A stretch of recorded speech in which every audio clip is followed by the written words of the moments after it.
Pride pregame show for the first time in 2026 for women's basketball. We had men's basketball a couple of days ago, but we're excited to have Aaron Fernandez and company back here in Haynes Gym as we get set really conference play the rest of the way out for Greensboro College. I'm Kendrick Fruits. He's Stephen Whitenhouse. Let's get into it. Stephen, women's basketball coming off a road non-con win against Warren Wilson on Thursday, 87-83. Pretty customary for this team to score a high number of points and give up quite a few too. But I mean, again, in this brand of offense and this brand of style of play, you expect to give up your share of points. But let's go ahead and break this down. You and I watched a little bit of this game. What did you think from it? Yeah, I thought, especially in the fourth quarter, it was really impressive. They were in a zone, and that's something that they don't do much of. But with the injuries that they've had to, kind of switch a little bit on the defensive end to keep some players fresh. So I thought that worked really well in the fourth quarter. And like you said, they scored a lot of points, and they really didn't hit much of a lull in terms of total points scored. The shooting percentage, yeah, you'd like that to be higher. But again, they take so many shots that they were still able to score 87 points. So I thought they did well. And it's really cool to see a young team like this avenge a loss from earlier in the year. Warren Wilson came in and they played a close game as well here at Haynes Gym. But Warren Wilson took the win just about a month ago. And so for Greensboro to go on the road and win that one was pretty impressive. Absolutely. One of the things that you'll hear from Coach Fernandez in a little bit, we talked about the fact, similar to the men's team, that it's somebody different every single night. Yesterday, 5 players reached double figures. Ari Ingram had 16, and Camden Lakey had 14, both of them reaching career highs. It's just good to see they spread out the offense, especially where, you think somebody like Kinsley Stewart, who's been one of the main scorers, she had a solid day too, did foul out and only played 15 minutes because she was in foul trouble yesterday, or on Thursday, rather. Yeah, but you also saw, along with Kinsley, they had 5 total players in double figures, and haven't seen that much this year, so that was great. And that's part of, how this offense works is, ideally, you have a lot of players scoring, in that 10 to 12 point range, and of course those all add up. So Camden with a huge first half. Ari has been really consistent this year. She's been a great presence to have. And so, like you said, those two with career highs, and they needed it because, like you said, Kinsley was, fouled out, and so, they needed some other players to step up. And so, with an injury-riddled team, you've had, yet the other night you had girls that stepped up, that did, may not be the focus, or they weren't the focus, earlier in the year, but, you've seen their growth and they were able to step up. And so now they're, you look at Camden, you look at Ari, maybe those players are really going to step up here because they're going to need them. We're in the meat of conference play now. We've got a game against Meredith today that's a big game, a big home game, and they're looking for their first conference win. So they're going to need Camden and Ari to come up big again, but also got to keep Kinsley out of foul trouble. Yeah, and you mentioned the needing that first conference wins where we were about to direct this conversation. 0-4 in conference play. It's the worst conference starts in 2009, 2010, where they started 0-3. Now everything from here on out is conference play. Where do you see the biggest areas for improvement? I'll go ahead and throw one out. You and I have talked about it off camera so far today, and that's the free throw line. They're last in the USA South in free throw percentage. They get there a lot, and so ultimately you look at the number of points they've scored at the free throw line, that's not bad. But when you're shooting 58% from the line, you're leaving a lot there. Yeah, and that was one thing, last night you thought about. It's like, man, if they would have hit not even all of their free throws, but, the majority of them, they're almost at 100 points. And so, I think you can look at it a couple of ways. One is, they didn't have their best night at the line, and yet they still won and scored a lot of points. But like you said, they have to hit free throws. Those type of games, you're not going to win those very much, those games that you don't hit free throws. And so, when you get to the free throw line that many times, you have to take advantage of it. And so, you could also, again, you can look at it as, well, we didn't win, but it should have been by a lot more because of the free throws. So, coming into the day, they're actually practicing now. They've shot a lot of free throws today. And so, no surprise there. So they're going to have to, work on those free throws like they are tonight at practice. And hopefully that shows tomorrow or today. Well, just full transparency, we're shooting this actually a day early due to the early nature of tomorrow's game. So it is currently Friday in the afternoon, and there is practice in the gym. But if anybody's confused why they were practicing before a game, they're not. So looking ahead to tomorrow, today's game, the game against Meredith. We look at this, and last year a couple of low-scoring affairs between these two teams. Obviously, that's not Greensboro's MO this year. One of the things you'll hear from Coach Fernandez in a little bit, he talks a little bit about how Meredith is not a quicker-paced offense, and so part of what I look at when I'm looking at the scouting report on this game, if we play our brand of ball, may force the Avenging Angels to get into a track meet they don't necessarily want to get into. Well, I think that could be a big advantage because some of the times that Greensboro has struggled this year is against teams that actually run their same style of offense. You look at Randolph College, Guilford College, some of those games where they also were up tempo.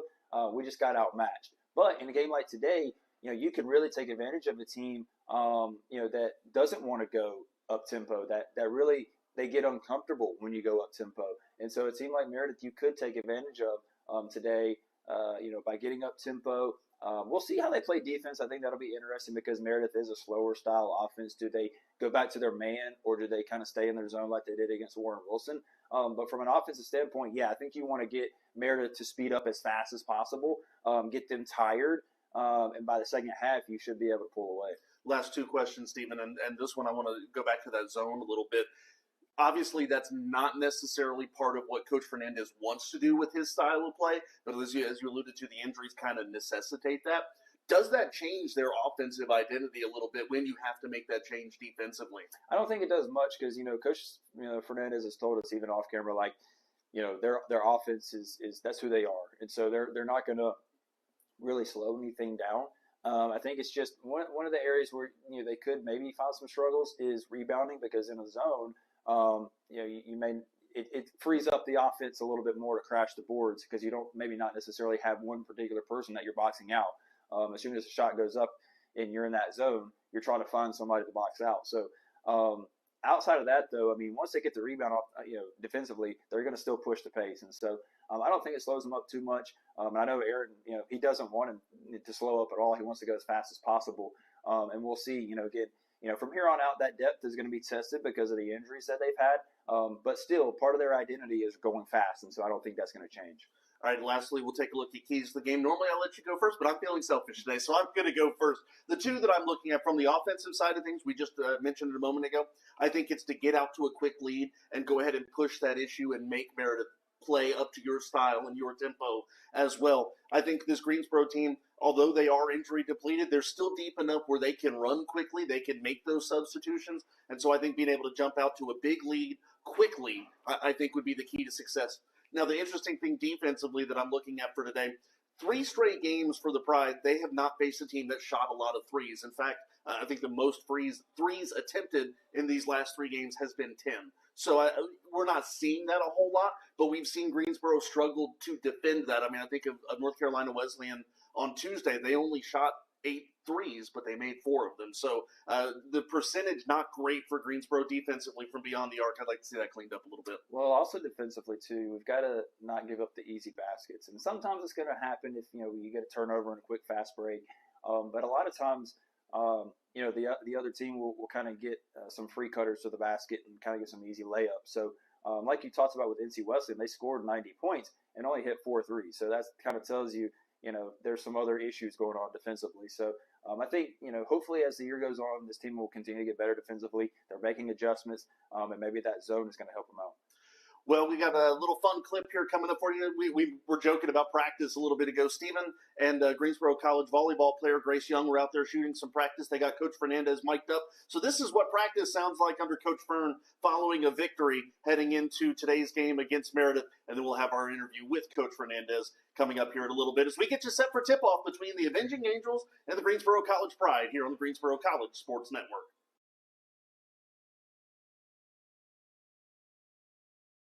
Cruises? Cruises?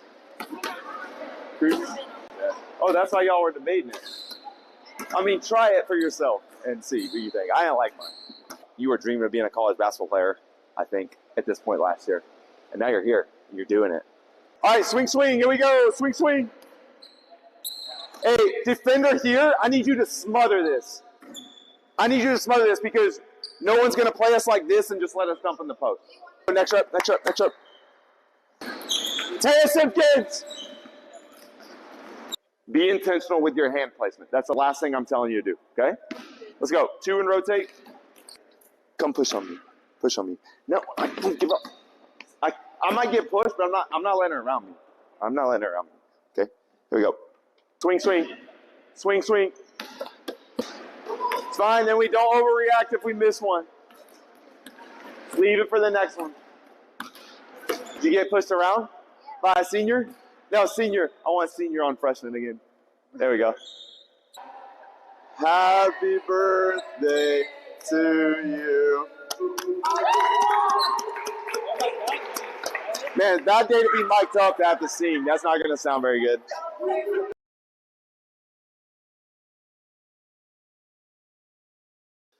Pride pregame show continuing now. We're joined now by head coach Aaron Fernandez. Coach, it feels like it's been a while since we've done one of these. First off, let's go ahead and get this out of the way. Did you have a good break? First Merry Christmas. First Merry Christmas. So we got to see everybody wanted to see us for it. So we did quite a bit of traveling. So not much of a break, but it was good overall. Was that difficult to kind of coordinate with all the different? Oh, we were up in Maryland, we were in Western North Carolina, we were just all over the place. But again, always good to have some family time, and our players got to enjoy some family time as well. So it was good for everybody. Well, let me ask you this, and I asked Coach McDuffie about this too prior to their game earlier this week. A lot of people view the break is kind of a two-edged sword. It's some good R&R time, but also it kind of stunts some things that maybe you were working on heading into the break. How did you view it this year? Obviously, I know you guys have had a lot of injuries you've been dealing with. Yeah. It gave us a little bit of rest that we needed for sure. I mean, the things we do are pretty simple. I don't think that's any secret. If you watch us, we just play really fast and run around. So, it wasn't as much rust to shake off maybe as traditional basketball was. So I think our players really benefited from the break more than anything. So, well, you guys picked up a big road win against Warren Wilson on Thursday night, 87-83, the final score. Just kind of walk us through your thoughts on Thursday night's game. Yeah, I thought we did a good job. I think this is we've been up and down with our style of play and really executing it. I don't think we've actually had one game where we purely executed from start to finish. That's what happens when you have a young team and you're shuffling people in and out of lineups with injuries. But I thought last night was a really good example of our system at work. Warren Wilson had a great first quarter. Second quarter rolls around, they're pretty gassed. We make our big run, take the lead into halftime. They come in the third quarter, they make their run again. We go fourth quarter, and then all of a sudden we blow it open, especially near the end. I mean, they were pretty gassed. So I thought it was overall a great team effort. Everybody scored. Everybody got lots of minutes, and we had some really key people step up. And with some career nights, so that was good to see too. Yeah, career nights from Ari Ingram and Camden Lakey. Ingram had 16, Lakey had 14. And the neat thing too, kind of similar to the men's team, and I keep referencing them because we talked about their this same topic in their game too. With all the young faces there, it's somebody different stepping up and taking charge on any given night. And yesterday was, or Thursday night rather, was Lakey and Ingram. Tell me a little bit about just kind of where you've seen them as far as their growth goes. Yeah. Well, Camden's a transfer who didn't play much at her last school, and same for Aerie. So it's a new opportunity for them, as it is for a lot of the new faces that we have. So it's been really cool to see. I mean, Aerie and Camden didn't play a ton early in the year, or their roles were a little bit different, and then you've seen their growth as the season's gone along. How they finally started being able to put the ball in the basket more consistently. Aries just gives a big body on the rim as well, so grabbing boards. And Camden, if you watched one of the defensive end last night, was just everywhere, getting her hands on all kinds of balls. So it was really cool to see. It's great growth for them then. And then I got to shout out Lindsay Redmond as well, who started the last two games. You see her out there. She's a little bit undersized, freshman. She hits the deck sometimes just with the physicality, but she just gets right back up, and she's really given us a spark in our pressing group that we play, and it's been really cool to see her get her opportunity and take the most advantage of that. Now, for those who aren't necessarily familiar with this style of offense, I know a lot of coaches talk about as you get into January and you start getting into conference play, you'd like to kind of have that core group that you know is going to be out on the floor every night. You've had 11 different starting lineups in 11 games so far. So is that something that's not a concern to you, just because it's – I know yours is metrics based on practice. So how do you view that? Yeah, well, I mean, obviously it would be nice. Some of it has to do with injuries as well, that we've had to shuffle some things around. And I think anytime with this system too, you're trying to figure out like who plays well together, who meshes well. And when you have so many new faces, it does take some time sometimes to figure out which, our two groups are very distinct too in what they do. We have our pressing group, and we have a group that plays a little more zone trap stuff. So it's like trying to figure out who fits where, who complements each other. You're trying to spread out some of the scoring as well, so you don't have all your scoring in one lineup. So it's just taking us a little bit of time to figure that out, and who knows, you may see another lineup tonight. Who knows? But yeah, it's also fun though, because you give people different opportunities on each night, and then you get people opportunities to play with people that they may not have played with early in the year. So again, at the end of the day, for us, it really doesn't matter who starts, because as if you've seen us play, we sub every 45 seconds to a minute. So it doesn't really matter who starts or is in at any given time. It's going to change pretty quick anyway. So, all right, Coach, I have a good stat and a bad stat sure. I want to talk about. Okay. Which one do you want first? Let's go bad first. Okay. 58% from the free throw line this year, including 7 straight games under 60%. Is that something you guys have been talking about as being a sore spot recently? Yeah, I mean, believe it or not, we shoot a lot of free throws in practice in a variety of different ways. I think some of this is the chaos that we play in. It is really difficult to go from chaos to being able to quiet your mind, quiet your eyes, step to the free throw line, and shoot. And also, we're exhausted when we go to the free throw line because of how crazy we play. We're never getting a chance to go to the free throw line where we're just like, oh, we're feeling really good, like we're dead dog tired. So that's part of it. And I just think some of it is just with a lot of young kids. I know they might be good free throw shooters in high school, but I've always said it's just totally different at the college level. You just feel it more. So I think as we just continue to get comfortable with the system, as we continue to mature, mentally, I think you'll see that number go up. But yeah, we definitely have to be better from the free throw line. And now the good number, you guys have 23 offensive rebounds per game, which is number 1 nationally in all of Division III. Talk a little bit about those second chance opportunities and what that offensive dominance around the boards allows you to do. Yeah, well, I think credit to our kids, because we have tried to get them to play fearless on that end, on both ends. But it takes some guts to go for offensive boards, because a lot of people worry about trying to get back in transition, but we want to track meet. So if we go for an offensive board and we don't get it and they push it back the other way because we only have one person back or whatever, then we're okay with that. So I really admire our kids, the guts to just go after stuff and not worry about, like, if we don't get it, what's going to happen afterwards. We know we're just going to hustle back. So kudos to them for having that aggressive mindset, and it's something that has kept us in some games as well. Well, I gave you a bad stat, a good stat. Here's a worthless stat that really there's nothing to do other than I just saw this and wanted to share it with you. 4 consecutive games, your rebound leader has not been any one person. It's been 2 people tied for the team leading rebounds, 4 consecutive games. I just thought, what are the odds of that? Yeah, I mean, again, in our system, we're flying around everywhere, so people end up in all different spots. So, yeah, whoever can get their hands on it, I'm good with that. All right, last question, Coach. Meredith, we're starting conference play for real, if you will, everything from here on out. What are we going to see from the Avenging Angels? And, maybe will it be a similar game to last year, or what do you expect to see? Yeah, well, they have a lot of new faces. They're going to be well coached as well. So, we'll see if we can combat some of the stuff. I'm sure they're going to have a great game plan for us, but they're very young. If you look at their roster, I think we're playing the second most freshmen. They're playing the most freshmen, I believe. So it's going to be 2 really young teams competing out there. So whichever team can execute it's very different styles. So it's going to be whichever team can kind of establish their style. Is going to be the team that comes out on top. Well, that was going to be the last question, but you just said something that made me think of another one, so I'll just add this on there. When you have 2 teams with 2 different styles, is it kind of a tug of war to kind of just see which style prevails? Yeah, definitely. I mean, it's who's going to be focused on executing their style. Who's going to, both teams are going to have stretches of the game where it starts to tilt one way or the other, and it's which team can get it back into their corner the quickest. Well, Coach, thank you so much, and best of luck today. Thank you. Getting you set for tip-off between Greensboro College and Meredith College here on the Greensboro College Sports Network.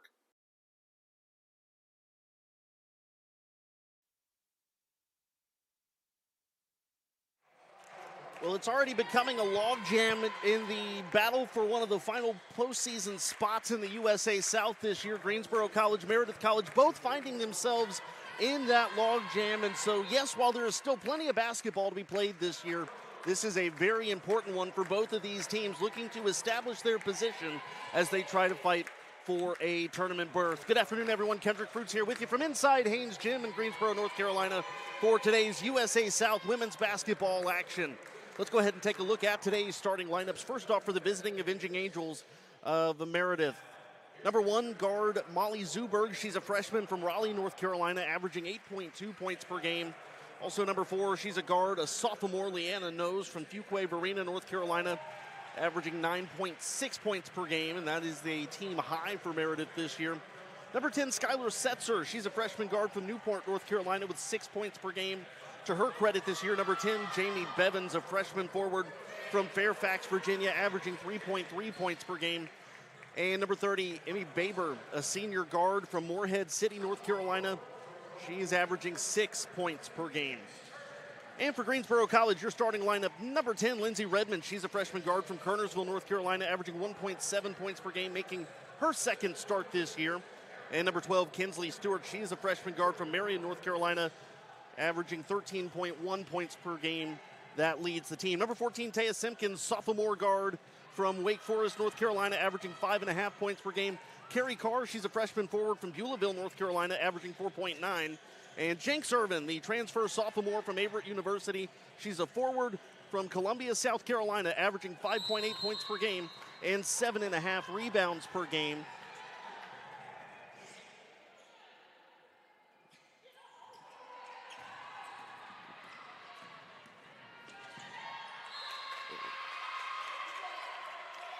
And we are underway here. Quickly, the ball going out of bounds. Possession favoring, or going rather to the Avenging Angels, and Greensboro quickly employing the press. Long feed up ahead. Avenging Angels trying to work quickly here. Looking for a pass on the baseline to Nose, but she already had scampered by. It's a turnover. It's Greensboro ball. The Pride come into today's game with a 3-8 record. They are 0-4 in conference play. Meredith is 2-9 and 0-5 in the USA South. Simpkins to Irvin, left-hand side. Now to Redmond. Redmond slings it across to Simpkins, gets a hand on it, now recovers in the lane to Irvin. Irvin, right-hand side. That's good. Greensboro takes the 2-0 advantage.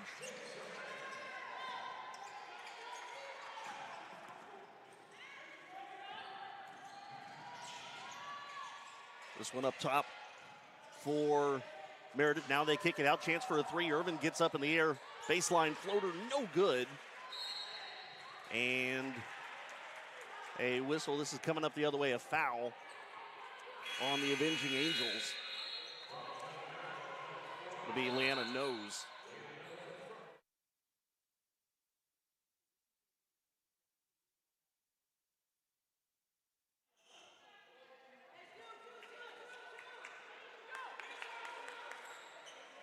Coach Fernandez wanting to get a little bit of an explanation there from the officials. We're about ready to go again. It's Ruano with it now as Greensboro has made a couple of changes. And there's a turnover. Molly Zuberg slings this one on up ahead to Setzer. Setzer, left-hand side of the lane, picks up her dribble, needs help, slings this one over to her teammate Baber. Baber kicks this one back out now. Zuberg, long swing across to Bevins. Bevins on the line. Bounce pass looking for help in the form of Nose. Instead finds Ari Ingram. Long feed up ahead to Ruano. Greensboro wanting to run. Ruano, bounce pass to Hairston. Hairston, 3-ball, right wing. Give it to her. Hairston for 3. Greensboro makes it 5-0. Well, you heard what they were talking about in the pregame show. Coach Fernandez said, hey, he wants to get into a track meet early because he thinks that's what the Avenging Angels don't want to do. Meredith, though, so far seems game to match Greensboro, at least in terms of pace. Here's a 3 from Baber. Kicks off the side iron, no good. Rebound taken by Bradford. Slings it out to Ruano, wanting to run near sideline. Now to Hairston. Hairston tees up a deep 3. Off the side iron, no good. Offensive board by Ingram. Ingram slings this one back up too strong. And Ruano with another board. Kicks this one out top to Hairston. Hairston, there's a 3. Give it to her again, Jada Hairston. Hairston, a pair of early 3s, and it's an 8-0 run for the Pride. Zuberg kicks this one across, deep in the left wing, now up ahead to Baber. Baber trying to dribble past a couple defenders, and there's a carry. Full substitutions for the Pride as Greensboro with an 8-0 advantage.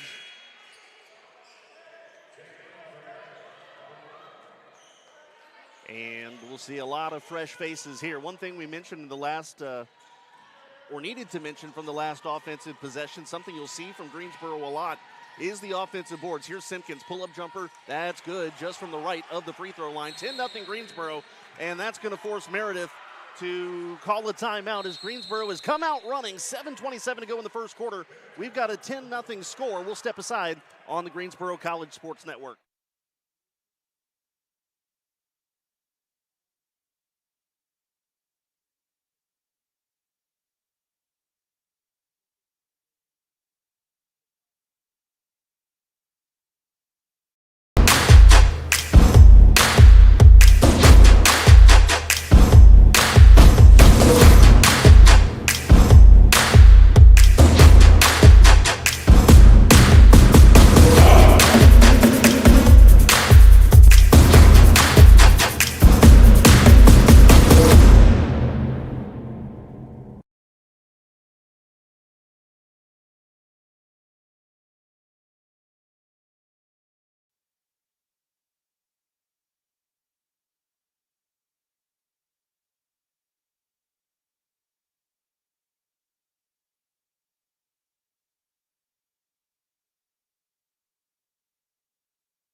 Back at it here at Haynes Gym. Greensboro again with the press out of that Meredith timeout.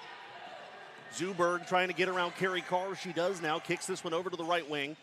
Spin move there from Bevins. Picks up her dribble. Needs help. Finds Nose. Now back up top. Slinging it around left wing now. There's a three. No good. Maybe a long two. Offensive board, though, for the Avenging Angels. Back to Zuberg. Zuberg again trying to get around her defender. This time it's Simpkins. Now down the baseline is Nose. Kicks this one back out. Zuberg. Deep three. Off the side iron. No good.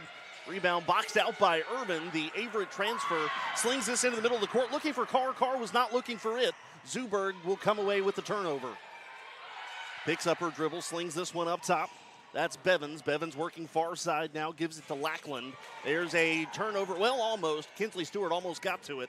But Zuberg recovers. Slings this one across. Simpkins getting a hand on that one and saves it before he goes out of bounds. Running far side. Simpkins. Bounce pass. Stewart. Layup. That's too strong. Simpkins, though, offensive board. Kicks it out to Stewart. Stewart baseline jumper. That's good. 12-0 Pride.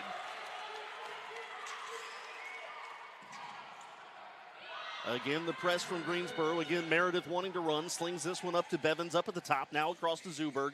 Now into the corner. Lackland long two. It's going to clank. Kind of wedged off the back of the iron in the backboard. Greensboro with the board. Simpkins slings it to Stewart. Stewart three ball. That's going to miss. Kind of comes out of her hand funny. Shot's no good. Rebound tip now taken by Nose. Nose wanting to run the other way. Slings this across Zuberg. Left-hand side of the lane. Nice return pass to Nose, but it's tipped and saved by the Avenging Angels. Mid-range jumper from the far baseline, or near baseline rather, by Zuberg is good. 12-2. Meredith's on the board. Here comes Stewart, though, wasting no time the other way. Stewart off the glass. 14-2 Pride. Greensboro is comfortable right now in this pace of game, and right now Meredith is gamely hanging on, trying to match Greensboro's pace. Some quick passes from the Avenging Angels. Outside to Zuberg. Bounce pass, right-hand baseline. Shot's no good by Setzer. Picks up her own miss. Kicks this one out. There's a three. Give it to her. That's Leanna Nose. 12-5 now. 5:14 to go in the first quarter. Here's Stewart. Stewart three ball. Off the backboard and good. Give it to her. Kinsley Stewart's got 7.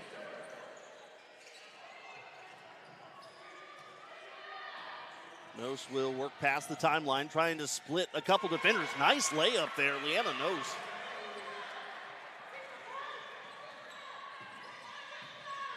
Simpkins.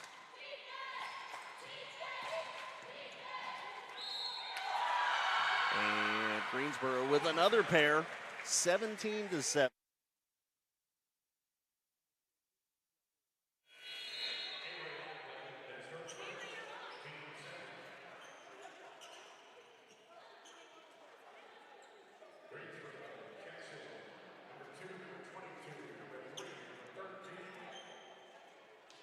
Foul called on Meredith. Greensboro will go to the line.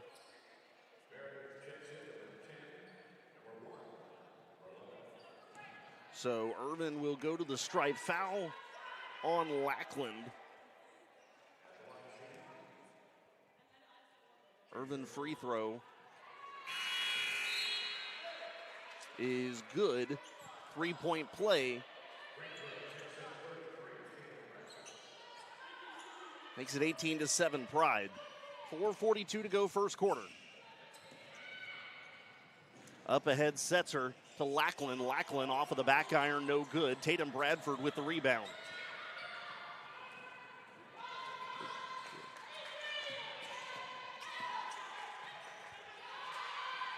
There's a three ball, back iron, no good. Rebound taken by Meredith.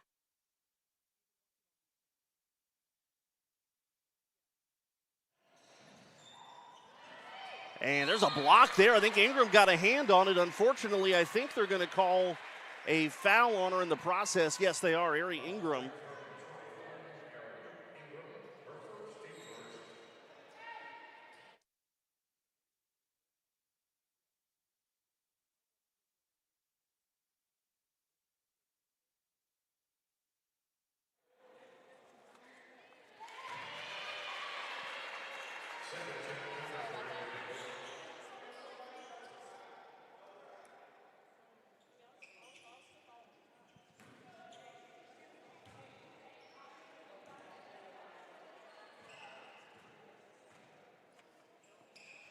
Free throw is good from Baber. Here comes Ruano.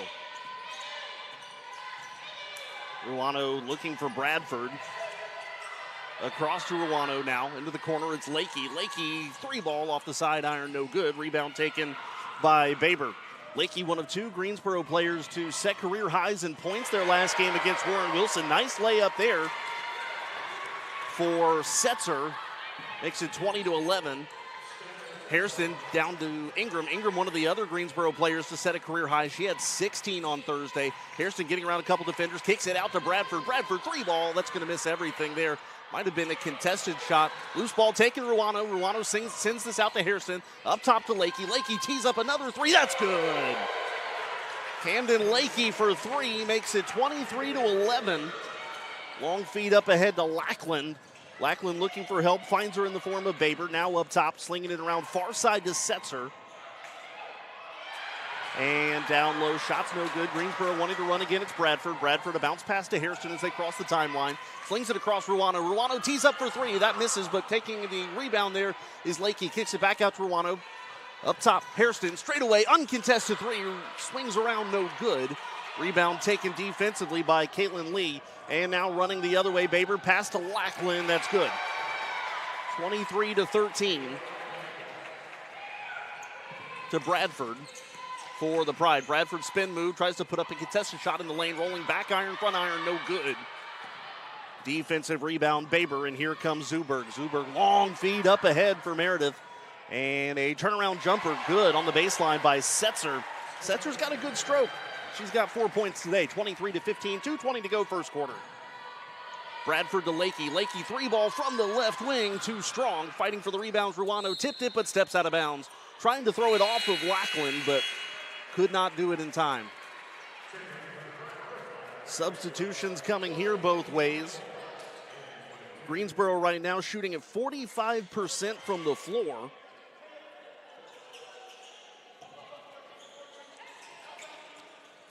A little bit of a press here for the Pride.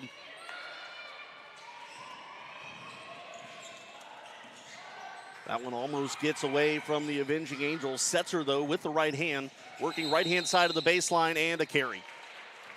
Second carry called against the Avenging Angels today. And Greensboro to inbound underneath the far basket, 1:55 to play. Pride shooting 45% from the floor today, which would be a season high if they can keep up this early pace. Stewart into a double team, kicks this out to Simpkins. Simpkins driving right baseline in the lane, shots no good. And the rebound taken by Zuberg, trying to get around a double team. She's picked up her dribble, now gives it to Bevins. Back to Zuberg, who slings it across far side to Setzer. Setzer's crossed the timeline, kicks this one out into the corner, almost an errant pass. Saved, though, by the Avenging Angels. Zuberg in the right wing, now up top to Nose. Nose, straight on three. Swings around, no good. Rebound fought for on the far baseline, taken by the Pride. That's Ely. And she gives it to Irvin. Irvin working far sideline. She's got a wide open Stewart. Little late on the pass. Stewart, though, with a reverse of direction. Shot is no good, but she's fouled. And Molly Zuberg is going to pick up her first personal. It'll be team foul number 3. Greensboro's committed just 1 foul today. Minute 13 to go, first quarter. Kinsley Stewart leading all scorers with 7 points. And she'll go to the stripe. This will be an interesting thing for Greensboro today, shooting just 58% from the charity stripe. Free throw good from Stewart.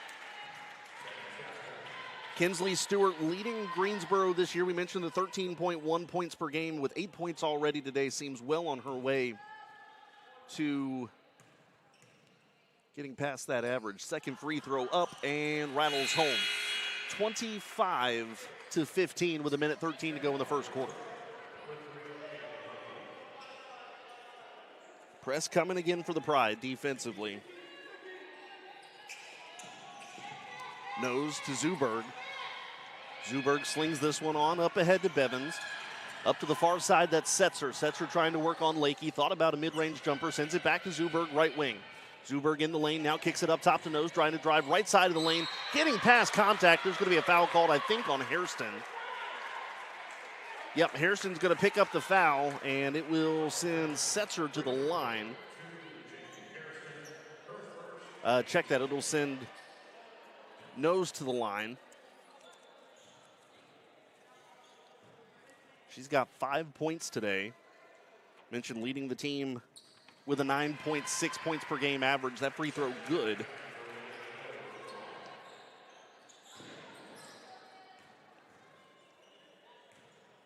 (25-16). Second free throw also good. 25-17. Ruano wanting to run. Sends this one up to Bradford. Bradford kicks it out. Lakey. Lakey 3-ball left wing. That's off the front of the iron, no good. And here comes Zuberg. 42 seconds left. Slings this one across mid-range jumper is good from the right-hand side. That was Bevins. Hairston with it. Picks up her dribble, needs help. Finds Bradford at the free throw line. Bradford slings this one across, looking for Ruano. Instead, her pass intercepted by Zuberg. Shot clock turned off with 22 seconds left in the first quarter. Here comes a long 2 for Nose. Left-hand side, no good. Setzer offensive rebound. The putback, no good. Jasmine Mitchell with the board. Greensboro will try to push the pace one more time here in the quarter. It's Ruano. Ruano on the far side. Game clock down to 5 seconds in the quarter. Bradford driving right-hand side. Kicks it outside Hairston. Hairston 3-ball. Shot's no good. A whistle. And Hairston's going to go to the line for 3. So Nose going to pick up her second personal foul with 0.9 seconds remaining in the first quarter. And Jada Hairston will go to the stripe. Hairston with 6 points already today. And she comes into today a 63.6% free throw shooter. First free throw rattles home, 26-19. Greensboro 4 for 4 from the stripe. Coach Fernandez talked about it in the pregame show. That has been a sore spot for them recently. Second free throw in and out, no good. He said, I promise we're working on it. So far, that last one, notwithstanding the what we've seen so far, backs that statement up. Third free throw from Hairston is good, so she's 2 out of 3. 27-19 with 0.9 seconds left in the quarter. Not a whole lot of time for Meredith to get anything going here. And a couple passes will bleed off the last second. And we go to quarter number 2. Greensboro leading it 27-19 your score on the Greensboro College Sports Network. College athlete has a story to tell, and at Greensboro College, we believe no one is better equipped to tell those stories than the athletes themselves. On the Getting to Know podcast, you'll hear the who, what, when, where, why, and how of each college athlete's journey to Greensboro and how they became a member of the Pride. We talk on and off the field, influences, hobbies, goals, and what it means to be a member of the Pride. It's all on the Getting to Know podcast on Spotify and YouTube. You know, I just really felt like I was a person, you know, and they really cared about you, not only as like an athlete, but, you know, as an individual as well. And so that was one of the things that like led me here, honestly. The Getting to Know podcast from Greensboro College Athletics. We are one Pride, and these are our stories.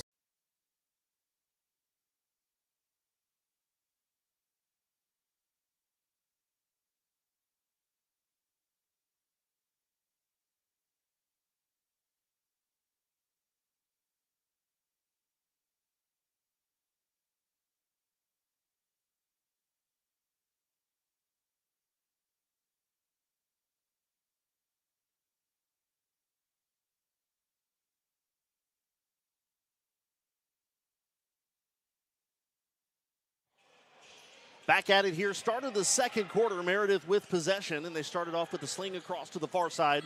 Right baseline, now kicks it up top to Zuberg. Zuberg, long feed to the left-hand side. There's a travel on Leanna Nose. Greensboro shot 42% from the floor in the first quarter, including 4 of 12 from 3.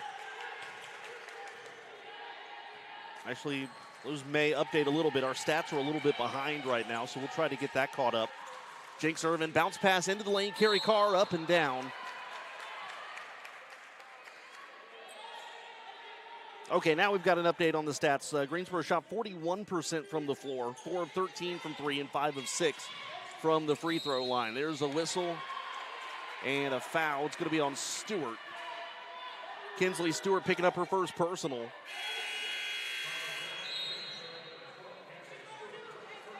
And Greensboro making the wholesale substitutions. We talked a little bit at times this year about how young this Greensboro team is.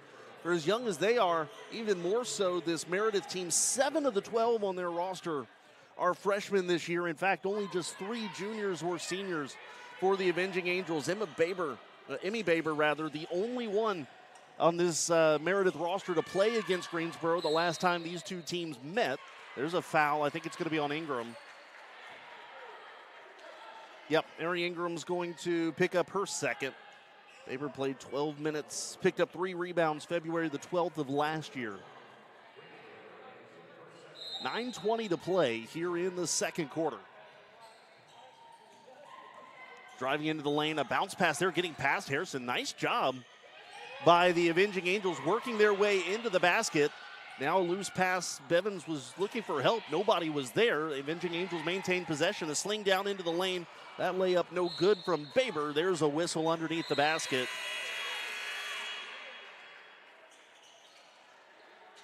Out of bounds off of Greensboro. 9:03 to play in the first half. Pride lead at 27-19. Still looking for a score here in quarter number 2. Officials having a quick conversation.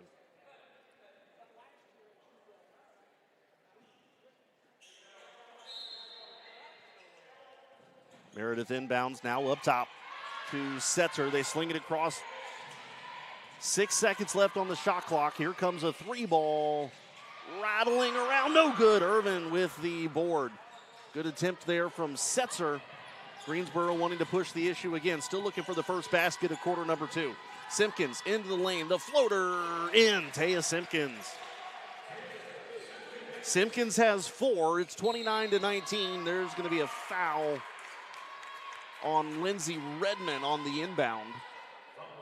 Redmond picks up her first personal. It'll be team foul number 3 already of the second quarter rather.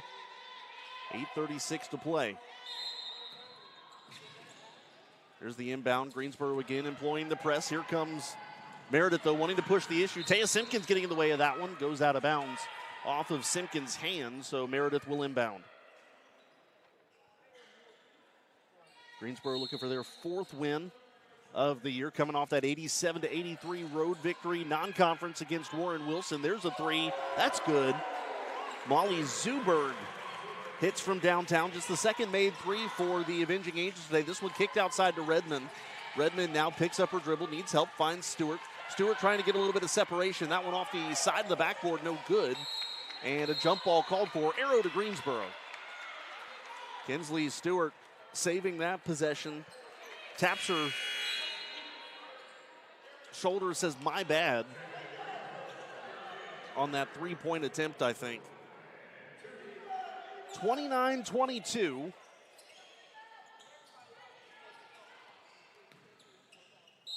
Bradford to inbound. She does now to Ingram. Ingram picks up the dribble, looking for Bradford, finds her now. Greensboro slinging it around the perimeter. Ruano now to Ingram. Ingram inside the paint, trying to back down her defender. Underneath the basket to Bradford. Bradford reverse layup good. 31-22 Pride. Tatum Bradford, her first points of the contest. Zuberg slings this to the far side. Knows. Bit of a difficult pass to Zuberg, able to recover it though. Slings this one far side, that's Baber. Baber back to Zuberg. Pass into the lane to Baber, gets a little separation from Ingram, reverses her direction, shot's no good. Don't think it caught the backboard, or caught the rim, however. A jump ball will go to the Avenging Angels. It must have, because the shot clock reset. I didn't think it did, but it must have just nicked it. Zuberg to inbound. And a quick catch and shoot high off the backboard, no good. Putback is good. Jamie Bevins picking up her own miss and following through with 2 points. She's got 4. It's 31-24. Lakey bounce pass to Bradford. Bradford to Ingram, just kind of sets it volleyball style to Ruano. Ruano off the front iron, no good. Defensive rebound, Nose. She's wanting to run. They're slinging it down to the left-hand side of the lane. Layup good from Jamie Bevins, 31-26. Avenging Angels going on a bit of a run here. Ruano to Bradford. Bradford kicks this one out to Hairston. Hairston slings it back up to Bradford, and a lane violation here. 6:47 to play in the first half, and Meredith showing that they can keep pace with Greensboro. Inbound to Bevins. Now back to Zuberg. Zuberg tries to get around Carr. Carr swipes at her, but not able to dislodge the ball. High off the glass, no good, is Bevins. Simpkins up ahead to Stewart. Stewart just outside the right-hand side of the lane, picks up her dribble, kicks it up top, Taya Phelps. Phelps off the front iron, no good. That was a three-point attempt. Offensive board, Redmond. Redmond trying to get it to Phelps. She goes down to the ground. Phelps slings it across to Stewart. Stewart, there's a whistle, a travel on Kinsley Stewart. And Meredith will inbound just in front of their bench. 6:19 to play. Zuberg being bothered by Carr. Finds Bevins in the backcourt. And again, the Avenging Angels try to deal with the Greensboro press. Getting past the timeline now is Nose. Left-hand side now to Zuberg up top. Zuberg slings it to the left. That's Nose just inside the three-point arc. Side iron, no good. Nose, though, following through, picks up her own miss. She's stripped the ball for a moment, picks it back up, now gives it up top to Zuberg, back to Nose. Now trying to go down left baseline to Bevins. Bevins in the lane, bouncing in. 31-28, Greensboro's big lead. At one point, 13 points is now 3. Simpkins driving with the right hand, kicks it outside Stewart. Stewart three ball. That clanks off the iron, no good. Baber wanting to run. Past the free throw line, bounces it right corner. Going around the perimeter, here comes a three, Zuberg for the tie, Meredith. 31 all, there's a whistle and a timeout by the Avenging Angels. Well, momentum has shifted in a big way. Meredith has outscored the Pride 12-4 in the second quarter. We'll step aside as we've hit our media timeout. 31 all, 5:15 to go on the Greensboro College Sports Network.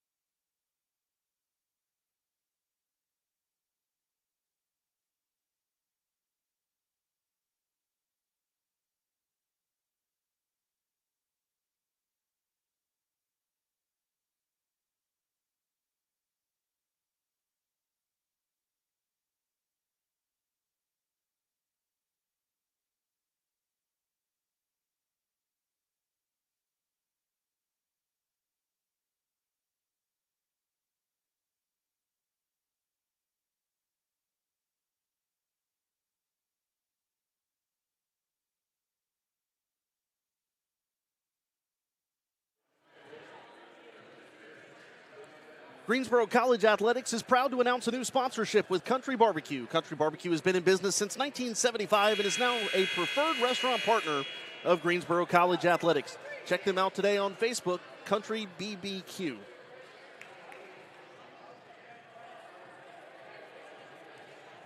$31 all, 5:15 to go before the break. Greensboro College and Meredith take a look at the USA South standings right now. Talk about why this is an important game. SVU on top, 6-0, 5-1 are Brevard and Pfeiffer. 4-2 is William Peace. 3-3 each for Wesleyan and Methodist.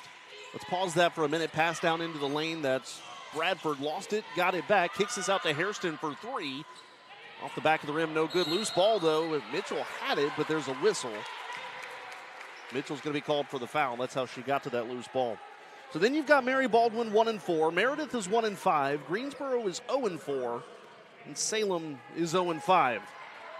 Out of the 10 teams, 8 of them will make the conference tournament.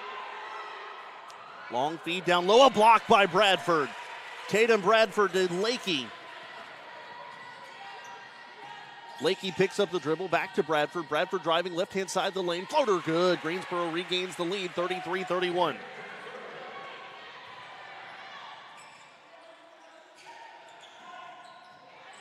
Loose ball again taken by Greensboro. Here's Ruano. Picks it up, slings this one across to Mitchell. Mitchell kicks this one out to Bradford. Bradford swings around the corner now. Hairston, Jada Hairston in the lane, tries to go out to Lakey. Lakey, quick touch to Ruano. There's a 3-ball. Off the backboard, no good. Rebound goes out of bounds.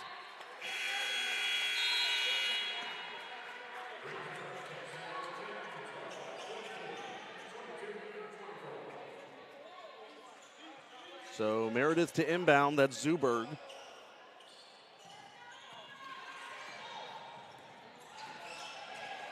Four minutes to go, first half. Mid-range jumper from the left-hand side, that's Emmy Baber, that's good. And we're tied again at 33.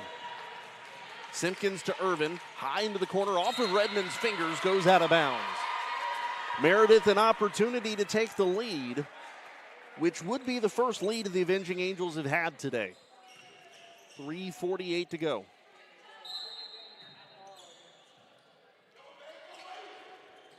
Press there, Baber has no problem getting past a couple defenders. Now in the lane, through contact of Stewart, no good.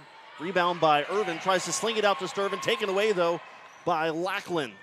Now to Zuberg in the right wing, up top now to Setzer, tries to sling this one across and out of bounds towards the Greensboro sideline, that's Bevins.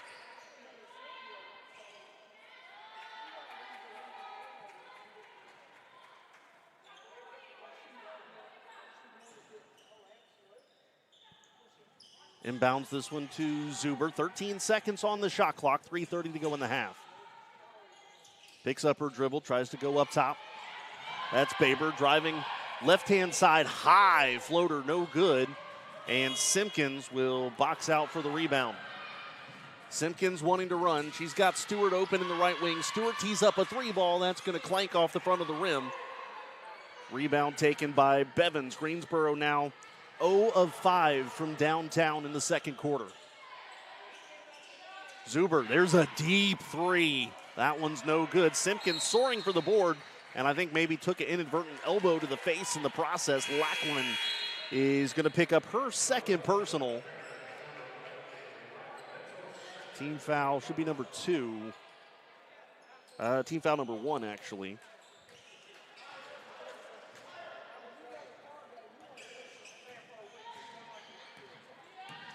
Ruano bounce pass to Bradford, just offset of the free throw line. Now to Hairston. Hairston works her way inside towards the free throw line. Back out to Bradford. She's cut off trying to get to the baseline. Spin move, and then this one a tough angled shot for Bradford. No good. Saved, though, by Ari Ingram to Lakey. Tipped there, the pass, but it goes to Ruano. Ruano trying to back down Zuber. Now out to Ingram. Ingram for 3. Give it to her. Ari Ingram on the score sheet. 36-33 Greensboro. 2 minutes to play in the first half. Out to Zuber now, deep in the left wing. Now works her way to the free throw line. Slings this across to Bevins. Bothered in the corner. Now a contested pass down the baseline. There's a shot and good. I think that was Setzer there. 36-35. Bradford, Ingram, three. No good. Rebound taken by Setzer. Setzer working around Lakey. To the far side, Bevins. Bevins down the baseline, falls down, kicks this one out. Mid-range jumper, misses everything too strong. That was Baber. Now this one goes across to Ruano for Greensboro. Ruano to Bradford. Bradford for three. Give it to her. Tatum Bradford has 7 points. Greensboro extends their lead to 4. 39-35, minute and a half to go. Slings this one baseline wide open. There's Bevins. 39-37. Greensboro wanting to run again. Ruano, right-hand side, picks up the dribble, sends it to Hairston. Hairston back to Ruano. Thought about a three, sends it to Hairston again. Bradford to the free throw line. Ingram to Lakey now, left wing rather. Is the backboard shot does not go. Defensive rebound for the Avenging Angels. 1 minute to play, first half. Zuber dribbling towards the center. Now passes this down low. Trying to back down her defender. Now kicks this one out. There's a long two off the backboard and over the backboard by Jamie Bevins. 46.4 to go.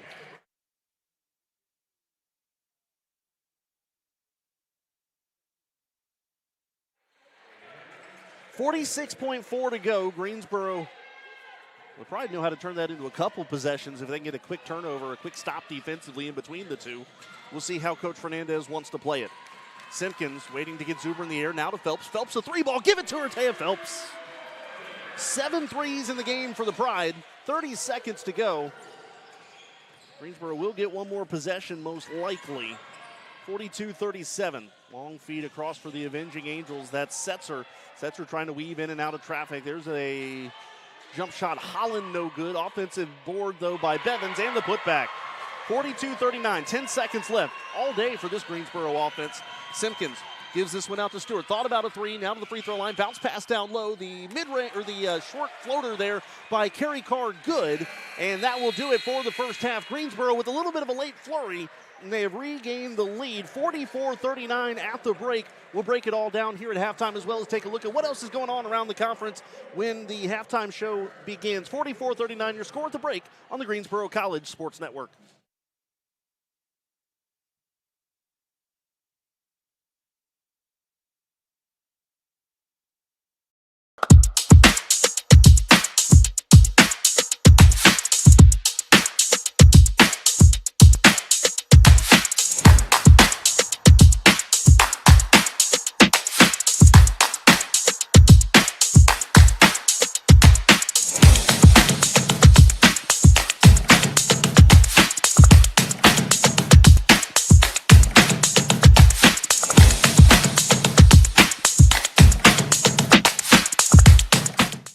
Every college athlete has a story to tell, and at Greensboro College, we believe no one is better equipped to tell those stories than the athletes themselves. On the Getting to Know podcast, you'll hear the who, what, when, where, why, and how of each college athlete's journey to Greensboro and how they became a member of the Pride. We talk on and off the field, influences, hobbies, goals, and what it means to be a member of the Pride. It's all on the Getting to Know podcast on Spotify and YouTube. You know, I just really felt like I was a person, you know, and they really cared about you, not only as like an athlete, but, you know, as an individual as well. And so that was one of the things that like led me here, honestly. The Getting to Know podcast from Greensboro College Athletics. We are one Pride, and these are our stories.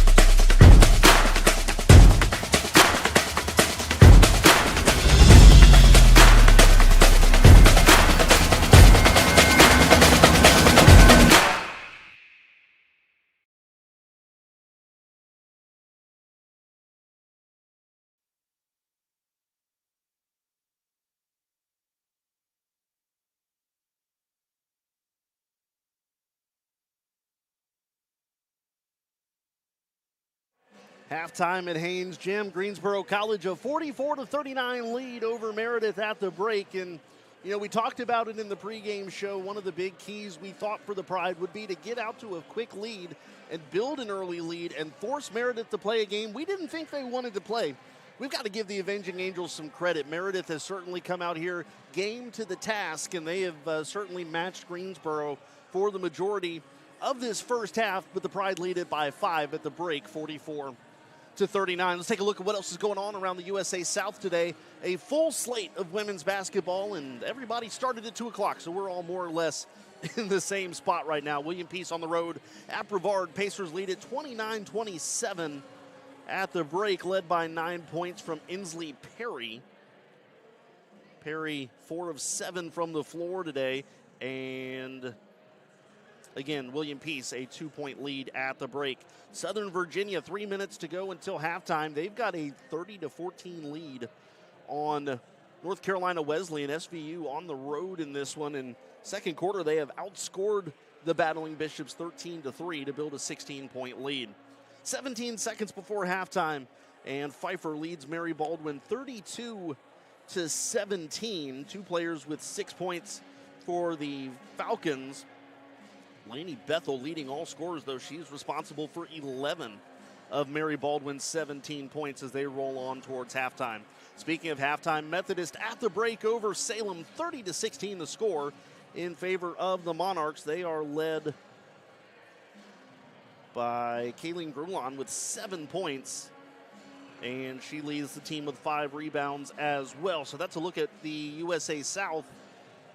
A couple games on Thursday. Obviously, Greensboro over Warren Wilson. We mentioned that one. Christopher Newport defeated Pfeiffer 80-70 the score in that contest. So that's a look at what's going on around the conference. We'll step aside. We come back. We'll tell you what's going on around Greensboro College athletics as we start to get back into the swing of things. Student athletes returning to campus, getting ready to go again. Not to mention, I think, second semester beginning in just a matter of days. So we'll get all that squared away. Tell you what's coming up on the Greensboro College Sports Network.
Halftime continuing here, about 8.5 minutes or so before the second half gets underway. Greensboro is leading Meredith 44-39 at the break. Take a look at what else is coming up for Greensboro College athletics. And first off, I want to mention that before the game today, assistant coach Aaron Lutterloh was recognized. He is heading out tomorrow for a year-long deployment. So we wanted to take a moment to thank Coach Lowe for his service, and we wish him health and safety and a safe return when he returns next year. So we'll certainly be thinking about him for the time being. A look at what else is coming up for Greensboro College athletics. Men's wrestling at the Virginia Duels in Hampton, Virginia today. Women's wrestling on the road at SVU for the Southern Virginia Invitational today as well. Our next broadcast will be on Wednesday. Men's basketball, a 5:30 tip-off here against Southern Virginia. Women's basketball on the road at Pfeiffer, on Wednesday. 6 o'clock, the tip-off for women's hoops. Our pregame show Wednesday will be 5:10. Then on Saturday, I promise I know my days of the week. On Thursday, men's wrestling against Avery. That's a 7 o'clock start. That'll be on the Greensboro College Sports Network as well. Next Saturday, swimming gets back underway. Men's and women's up at Randolph College in Lynchburg, Virginia. Women's basketball on the road at Methodist in Fayetteville. That's a 2 o'clock tip-off. Men's basketball will be here at home against Pfeiffer. That is a 2 o'clock tip as well, pregame show at 1:40. So that's a look at what's coming up for Greensboro College athletics. We will step aside one last time, and when we come back, we'll take a look at the first half numbers as we inch closer to second half action. Pride lead it by 5 at the break on the Greensboro College Sports Network.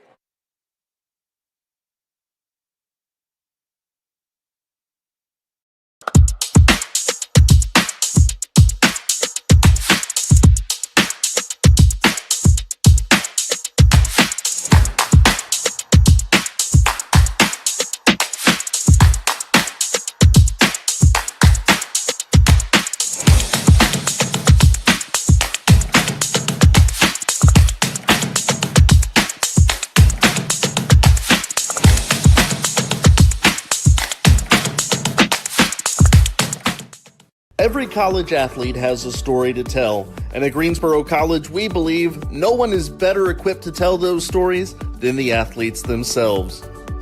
On the Getting to Know podcast, you'll hear the who, what, when, where, why, and how of each college athlete's journey to Greensboro and how they became a member of the Pride.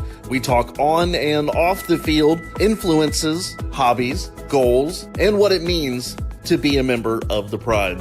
It's all on the Getting to Know podcast on Spotify and YouTube. I just really felt like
Last couple minutes here at halftime. Greensboro leading at 44-39 at the break. Let's take a look at some of the first half numbers. First off for Meredith. Leading scorer Bevins with 14 points. In fact, that's the game high scorer so far. 8 points for Zuberg, 7 for Nose, 4 each for Setzer and Baber, 2 for Lackland. Holland and Lee have played, have not recorded any points. Rebounds right now, 6 for Bevins, 4 for Zuberg, 3 each for Setzer, Baber, and Nose. Lee with 1. Assist leader is Setzer with 3, 2 each for Zuberg, Bevins, and Baber. 3 steals for Zuberg, 1 each for Baber and Lackland. Personal fouls, Nose and Lackland with 2, Zuberg with 1. Meredith today so far shooting at 39% from the floor, 38% from 3. They are 4 of 4 from the free throw line. For Greensboro today, Kinsley Stewart leading with 9 points, 8 for Jada Hairston, 7 for Tatum Bradford, 5 for Irvin, 4 for Simpkins, and 3 for Ingram, Lakey, and Phelps, 2 for Kerry Carr. Rebound leader, 4 each for Ingram and Bradford, 3 for Simpkins, 3 for Irvin, 2 from Redmond, 2 from Carr, 2 for Ruano, 1 each for Ely, Lakey, and Mitchell. Assist leader is Ruano with 4, 2 for Simpkins, 1 each for Stewart, Hairston, and Ingram. Steals leader, 4 players with 1, Stewart, Simpkins, Ingram, and Mitchell. 2 blocks for Tatum Bradford. Personal fouls, 2 for Ingram, and then Redmond, Stewart, Hairston, and Mitchell all with 1. Greensboro shooting 41% from the floor. That is their second highest total this year, at least if that continues. 30% from 3, that's 7 of 23, and they are 5 of 6 from the charity stripe. Comparatively, 23 rebounds per side, 8 offensively for Meredith, 7 for Greensboro. So Greensboro obviously with the advantage by 1 defensively, 16 to 15. 9 assists per side. Pride have committed 10 turnovers, 8 of them for Meredith. Bench points go 24-2 to Greensboro. Fast break points go 3-2 for Greensboro. Points off turnovers 11-4 Greensboro. Points in the paint 16-14 for Meredith. And second chance points go 11-9 for Greensboro. And that all adds up to a 44-39 lead at the break for the Pride. That break about to end. But before it does, Pride fans, Greensboro College Athletics is excited to announce a new partnership with Hotel Denham, conveniently located in the heart of Midtown Greensboro at 1517 Westover Terrace. Hotel Denham offers a unique lifestyle experience while visiting the Piedmont Triad region. With a hip and stylish vibe, you'll find that Hotel Denham offers an experience like no other in Greensboro. For more information, visit their website at www.hoteldenhamgso.com. Kendrick Fruits here with you again as we are getting ready to bring you second half action from Haynes Gym. Greensboro looking for their first conference win. The Pride will inbound at midcourt to start the second half. Stewart to Simpkins, and we're underway. Simpkins hands it off back to Stewart. Stewart working right-hand side of the lane. Floater off the top of the window and good. 46-39 Pride. They start the second half right.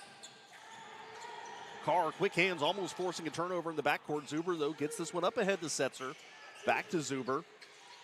Trying to get around Carr. Slings this one across to Setzer. Left-hand side, the underhand flip, and good. Foul. Setzer through contact.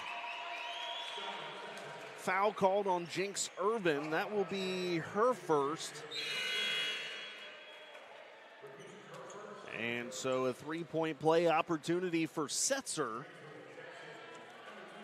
Skylar Setzer, a 61% free throw shooter this year. This to cut the Greensboro lead down to 4, which she does. Bradford to Ruano. Greensboro to run. Back to Bradford, now to Lakey deep in the left wing. Back to Bradford, left-hand side of the lane. Kicks it out to Ingram. Ingram long two, no good. That's from the left baseline. Rebound goes to Setzer. Setzer slings this one up ahead to Baber. Baber cut off by Ingram. Sends this up to Zuber deep in the left wing. Double team. Now passing it to Baber, left wing. Mid-range jumper there off the back iron. No good from Nose. Ruano for the rebound. Up ahead to Hairston. Hairston can't corral that pass, too far in front of her.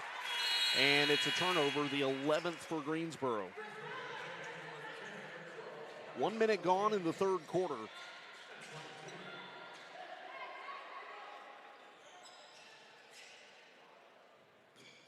And Meredith again, a little bit of a press here for Greensboro. Nose in traffic in the lane. I don't know that she ever fully corralled that ball to shoot it, more just kind of hit it up in the air. Missed the shot. Here's a three the other way. Kinsley Stewart, give it to her. Stewart has 14. Greensboro's lead is 7. Zuber to Nose. A little bit more of a aggressive press this time for the Pride. Carrie Carr. You'll love the energy we've seen from her this year, especially defensively. She is everywhere. Stewart forcing a turnover, gives it to Carr for a moment, had it, lost it, taken away by the Avenging Angels. Nose in the lane, through contact, shot's no good. Irvin goes up for the board, gives it to Simpkins. Long feed up ahead to Stewart. Stewart in the lane, shot's good off the backboard through contact, 51-42. Greensboro, this is what we wanted to see again in the second half, coming out to a quick start. Bounce pass in the lane. Lakey, did she get a hand on it? Looks like she did. So good defense there by Camden Lakey to interrupt the pass. Possession will stay with the Avenging Angels, though, with 7:59 to go third quarter. Zuberg to inbound, gives this one out to Bevins. Working around the perimeter now. Nose towards the free throw line. Kicks this one out. 3-ball sets her, no good. Bradford had the rebound, lost the rebound. Zuber puts it back up. That's no good. There's a foul on the floor. Hairston's going to get called for the foul. That will be Jada's second. Team foul number 2.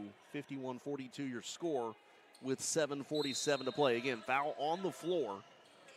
Quick inbound in. Left-hand shot no good by Baber. Driving left-hand side, Hairston through contact, no foul. Coach Fernandez can't believe it. And here come the Avenging Angels. Baber trying to work around Ruano. Bumps her, goes up with a shot. It's good and one. So Ruano's going to pick up her first personal. And Baber to the line for a three-point play attempt. A make here will cut Greensboro's lead to 6.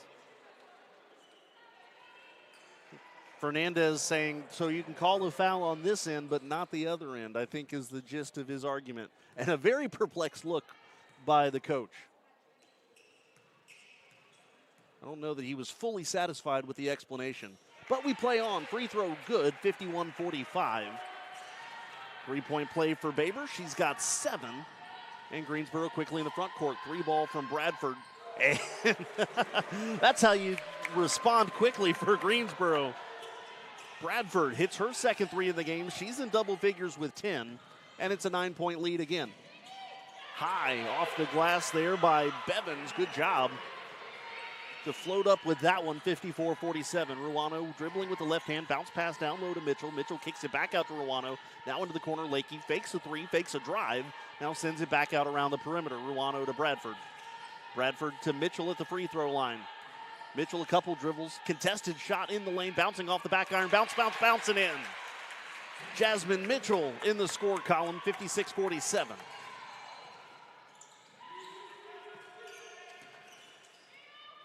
Bevins to Zuberg. Zuberg over to the left wing. Sets her back to Zuberg. Hairston down on the ground. Bradford gets a hand on it. Tries to say out of bounds off of Lackland. But they're going to say it's off of Bradford. So possession stays with the Avenging Angels. 6:26 to go third quarter. Good pace continuing into the second half. Kind of wondered if these teams would be able to sustain the pace that they had in the first half. So far, fans of speedy basketball not disappointed. That ball loose. Lackland almost recovers it rather. Now gives to Zuber. Quick hands Irvin. Goes out of bounds. Greensboro ball.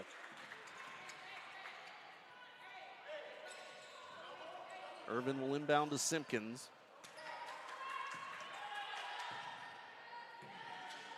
6:10 to play in the third quarter.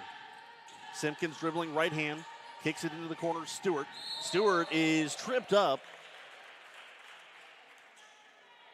Foul called on Setzer. Setzer picks up first personal, team foul number 1, 6:01 to play. Stewart up top to Simpkins. 20 seconds on the shot clock, under 6 to go, third quarter. Greensboro lead is 9. Taya Phelps up top, slings this one across to Redmond. Redmond in the left wing, picks up her dribble, needs help, bounce pass to Simpkins. Now trying to go down low to Irvin. Irvin's got a soar for that pass. Out to Phelps, slings it into the right corner to Stewart. Stewart back up top to Phelps. She got that one off, air ball though, and a shot clock violation.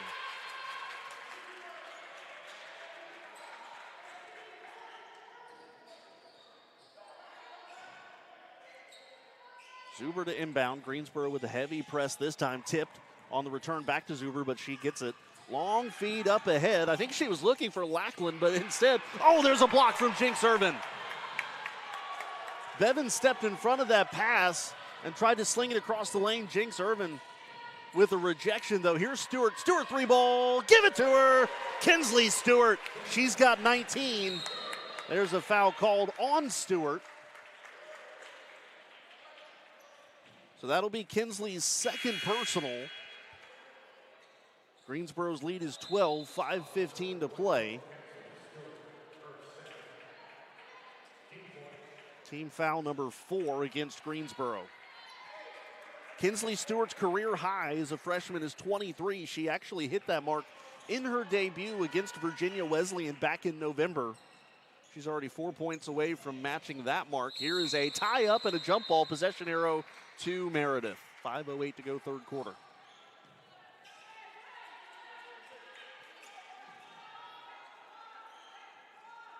Zuberg to inbound. Slings this one over into the left corner.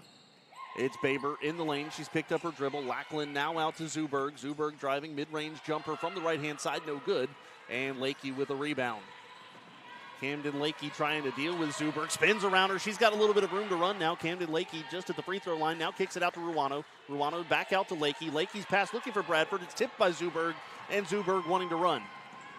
Bounce pass to Lackland. Shot's no good. Greensboro the other way. Long feed up ahead to Mitchell. Mitchell in the lane, right-hand side, contested, too strong. And Lackland going the other way, now to Zuberg. Teams trading missed shots. Now here comes Setzer. Nice pass in the lane and a block by Bradford. Bradford blocks Bevins from behind. Greensboro wanting to run the other way again after 2 successful defensive possessions. 3-ball, Hairston. That's too strong. 59-47, 4 minutes to go, third quarter. Setzer, no look pass to Lackland. Lackland shot no good. Side iron kind of got wedged there for a moment. Offensive putback, though, is no good from Bevins. Hairston to Ruano, far side. Ruano trying to work on Zuberg to the baseline. Picks up her dribble, kicks this one out to Hairston. Hairston an open 3. Excuse me, that's no good. And a foul called. I think Ruano's going to get called for it. Actually, no, Lakey is. Camden Lakey is going to pick up her first personal, team foul number 5. And that will take us to the immediate timeout. 3:44 to go in the third quarter. 59-47 your score. We'll step aside. We'll be right back on the Greensboro College Sports Network.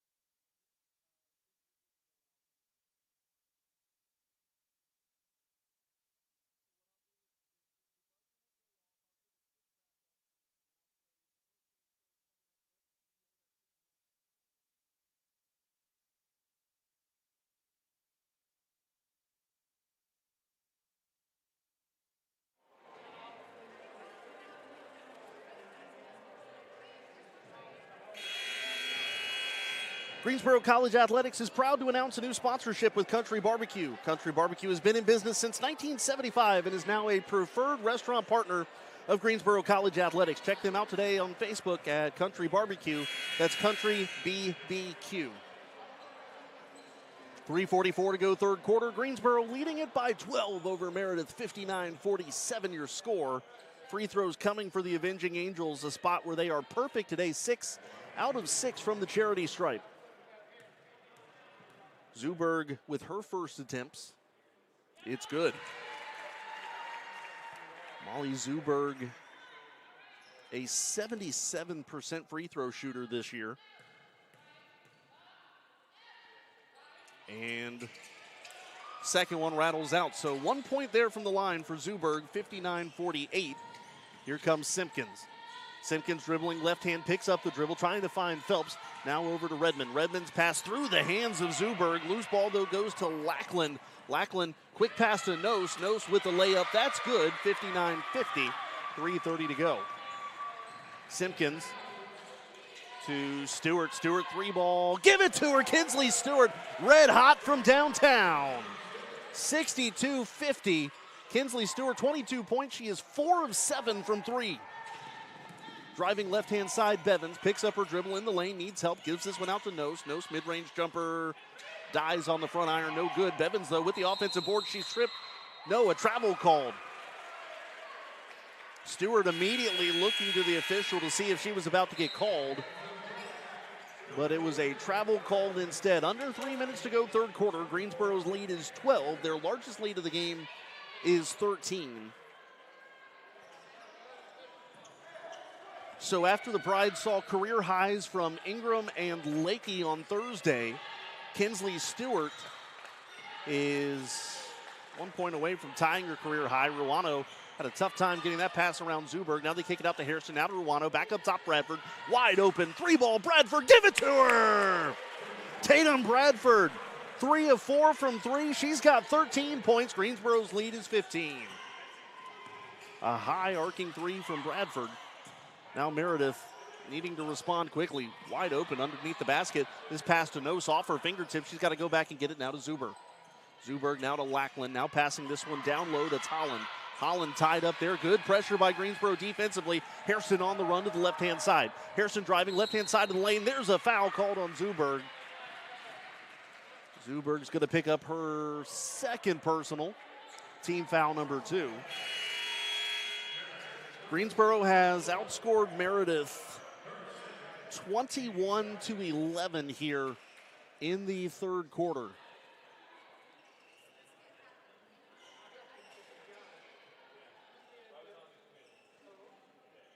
Simpkins to inbound.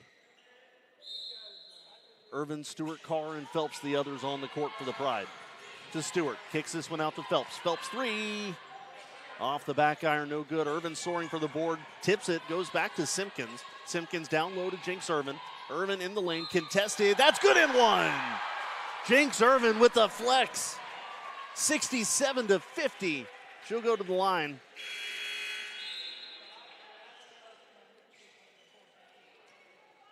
Greensboro today, we mentioned 5 out of 6 from the stripe. Irvin to try to make this an 18-point lead for the Pride. Jinx has 7.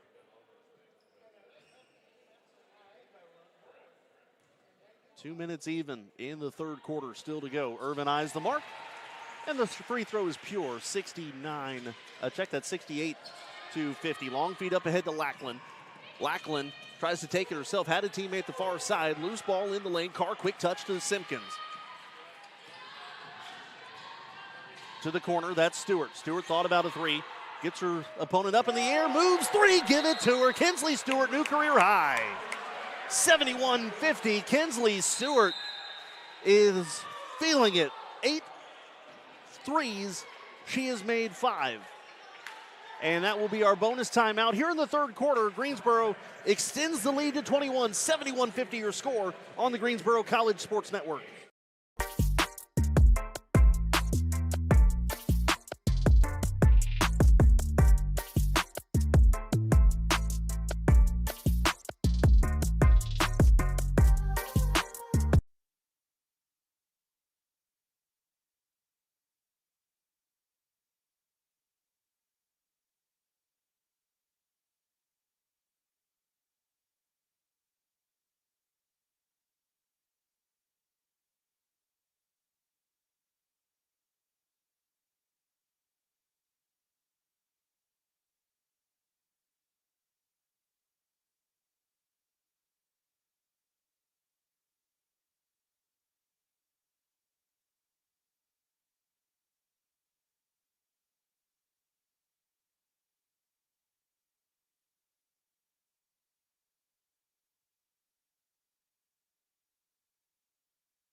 Well, Greensboro has made 13 three-point shots here today.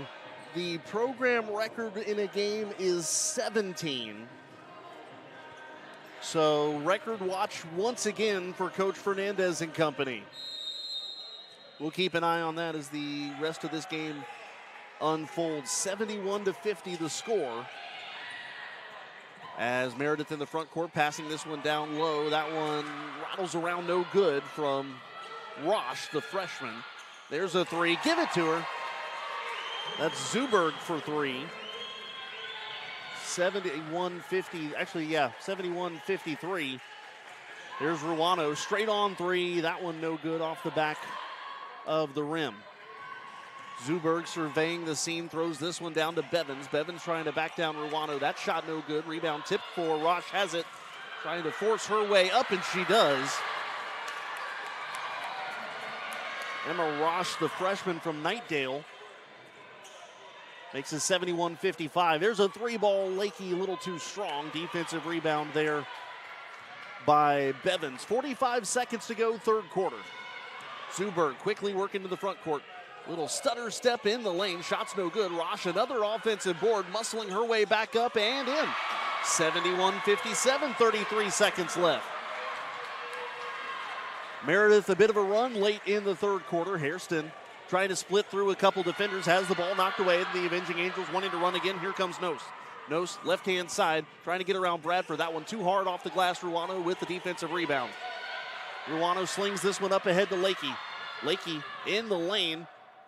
Puts that one up a little bit too hard off the front iron. No good. There's a jump ball. Goes to Greensboro with 8.2 left on the third quarter clock. Substitutions coming for the Pride.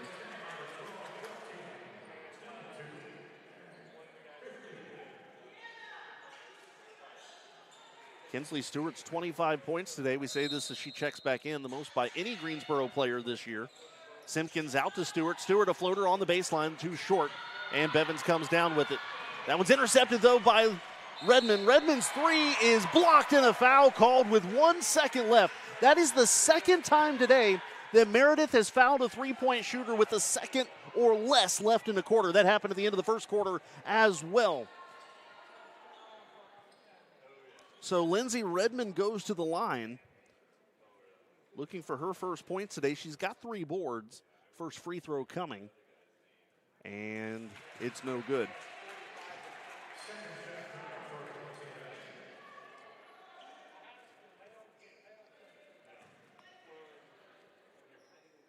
Redmond this year, 3 out of 4 from the charity stripe coming into today, making just her second start. Second free throw good, 72-57. Greensboro is 7 of 9 from the free throw line. That one rattling around and in, 73-57. 1 second left. Zuberg can't do anything with it. That'll take us to the end of the third quarter, 73-57 for Greensboro, their second 27-point quarter of today's game. We'll bring you the fourth quarter when we come back on the Greensboro College Sports Network.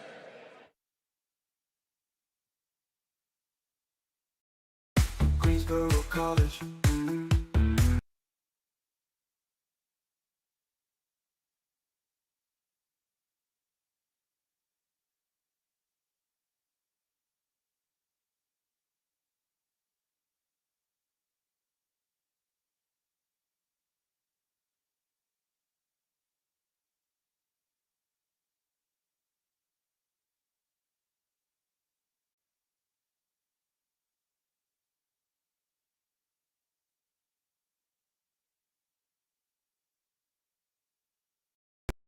Greensboro College. To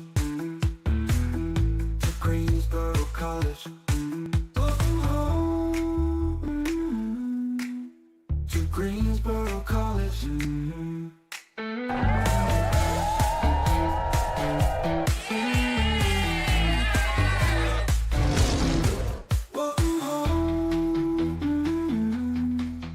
To Greensboro College.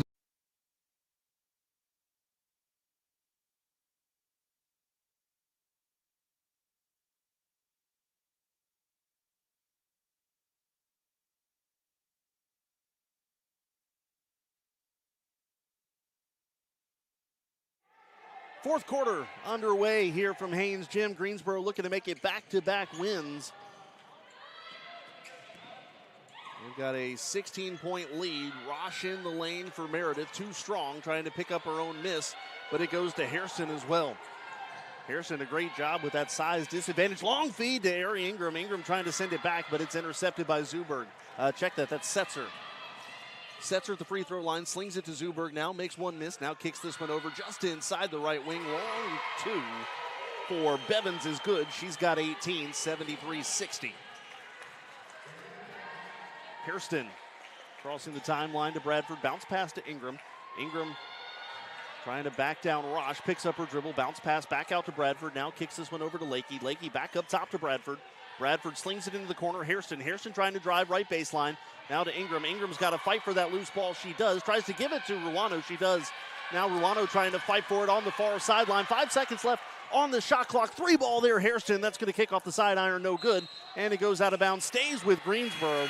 A very messy possession for Greensboro, but it will extend as they maintain possession. That ball last touched by the Avenging Angels. 8:54 to play. 73 to, now they've taken a point off the board. 73-59 is your score. Mopping up a little bit of condensation on the far playing surface. Coach Fernandez over there with the towel, the official watching his work. A lighthearted round of applause for Coach Fernandez. This one out to Stewart. Stewart no-look pass to Redmond. Redmond picks up her dribble, needs help, tries to get it around the defender Zuberg. Zuberg will kick it, and so it stays with the Pride. 8:48 to go, and Stewart to inbound in front of the bleachers on the far sideline. Stewart out to Simpkins up top, 8:45 to go. Greensboro's leads 14. Irvin from the free throw line. That's no good. And Bevins with it. There's a whistle. And Simpkins going to be called for the foul. Taya Simpkins, her first personal, team foul number 1. Zuberg to inbound. Greensboro again with the press. Zuberg looking for help. Looking now, gets this one into to Bevins rather. Back to Zuberg. Back to Bevins. Bevins picks up her dribble, back to Zuberg. Zuberg tries to get it into the lane to Rosh. Now on the baseline, that one a little bit too strong from Setzer. Redmond gives it to Irvin. In now to the fingertips. Irvin recovers, called for the double dribble.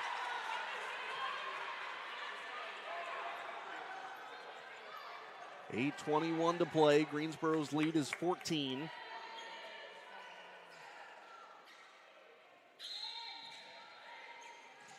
Inbounded to Zuberg. Now to Setzer. Contested shot right at the rim on the far baseline. There's a whistle. There's a foul.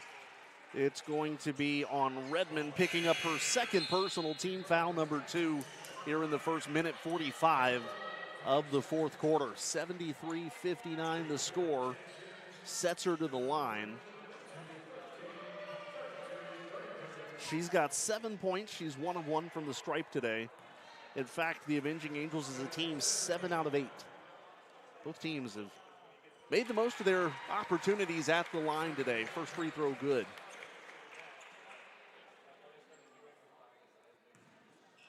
(73-60). Second free throw coming. Setzer. It swirls out. Bradford with the rebound. Bradford to Ruano. Ruano in the front court to Lakey. Lakey runs into a couple. She's called for the travel. She says no way.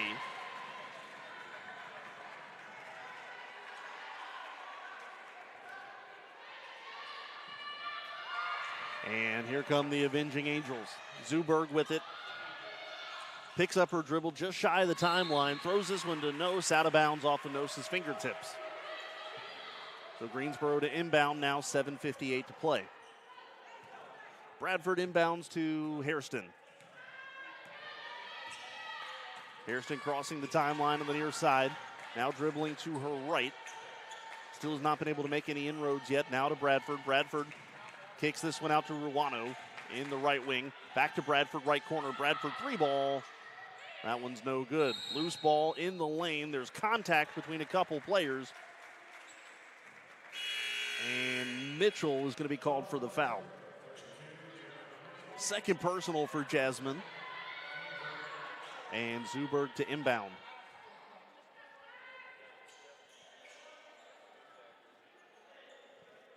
Kind of a slower start to this quarter. Greensboro still looking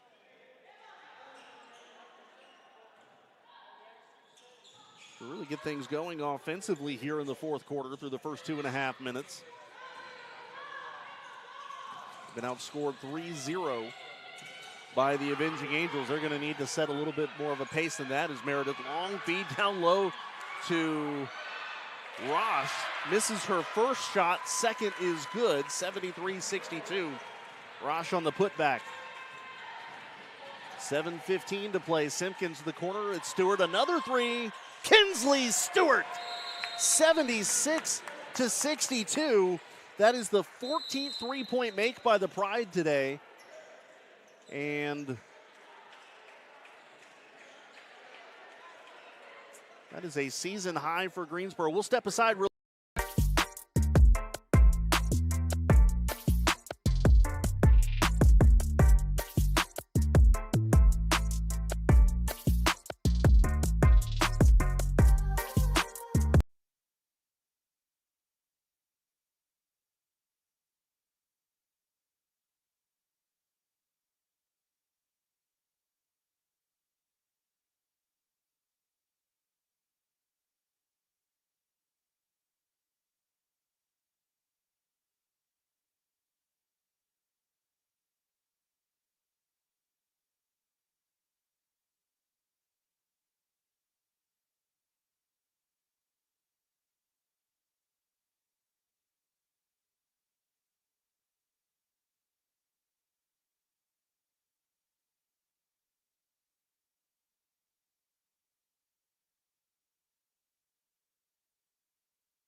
.708 to go. Zuberg to inbound for Meredith. Greensboro's lead is 14.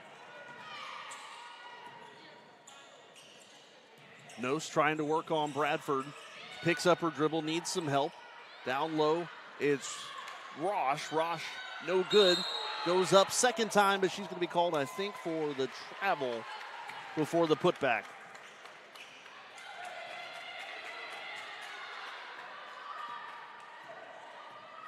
So Greensboro, was just looking this up a moment ago, has not had a 30-point scorer since 2023. This went out to Hairston. To Bradford, slinging around the corner. It's Ruano 3-ball. That one's no good. Slings to the far side, taken by Bevins. Long feed up ahead to Nose. Nose to Zuberg.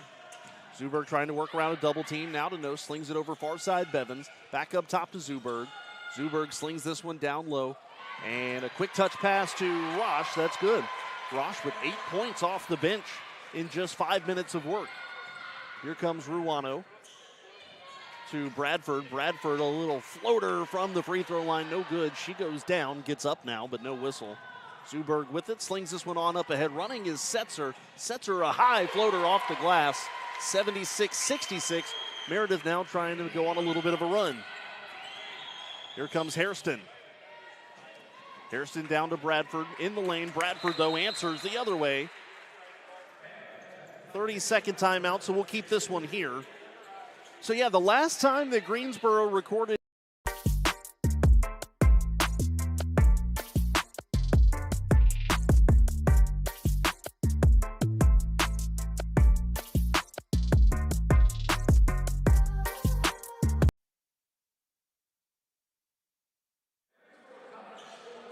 So as we were saying, last time Greensboro had a 30-point scorer, that was Carly Mason, who scored 35 points back on January the 15th, 2023 against William Peace. So it's been a little bit over, or almost 3 years to the day since Greensboro has had a 30-point scorer. Kinsley Stewart with 5:42 to play, sitting at 28 points.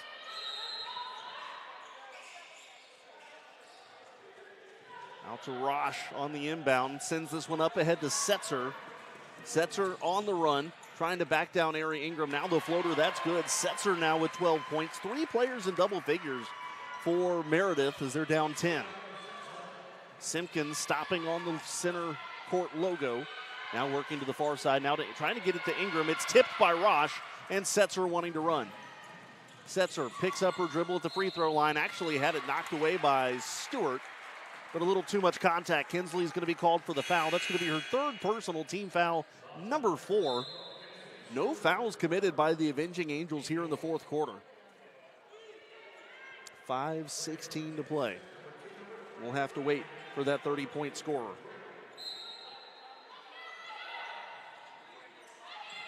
Rosh on the inbound. That one goes in. Rosh now 10 points in 6 minutes. 78-70.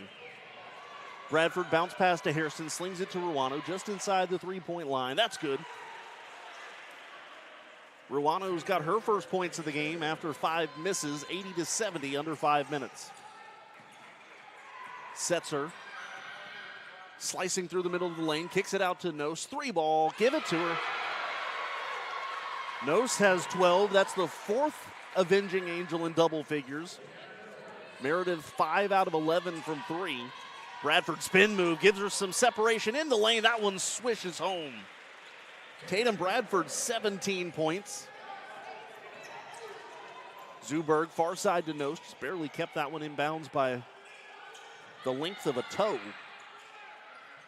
Back out to Nose now. Nose pulling up 1 step past the free throw line. Swishes that one, 82-75.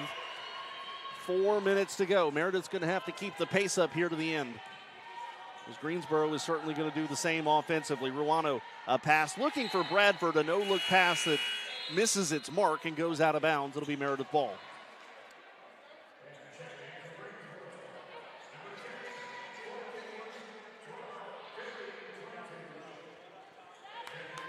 .404 to go. Actually, it looks like the reason that ball missed the mark so much is because it was touched and deflected by an Avenging Angel. Greensboro will maintain possession. Simpkins working to the far side, bounce pass to Stewart. Stewart thought about a 3, sends it back out to Simpkins, all the way across now to Redmond. Redmond pulls up, picks up her dribble, up top to Simpkins, driving in the lane. There's a floater from the right-hand side, dives on the rim, but falls in anyways. 84-75 on the little floater from Simpkins. 3:45 to go. Zuberg having a hard time getting around Carr, now finds Setzer as they cross the timeline. Kicks it over to Nose in the far side. There's a wide open 3. Zuberg, that one off the front iron, no good. Carr for the rebound, 3:30 to play. Greensboro's lead is 9. Long feed up ahead to Kinsley Stewart. Contested shot, that's no good. And Zuberg will come down with a jump ball, arrow to the pride. And again, Kinsley Stewart comes out.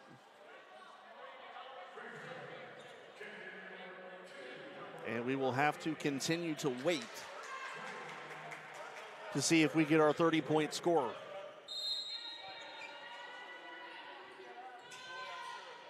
Ruano looking to inbound. She finds Bradford, hands it back to Ruano. Going around the perimeter, it's Hairston. Hairston slings this one down low to Bradford. Had it, lost it, picks it back up. Trying to back down her defender. Now through contact, that's shot off the side iron, no good. But a foul called, and Tatum Bradford will go to the line. Bradford, her first free throws of the game. Foul called on, I believe that's going to be Bevins, picking up her 3rd.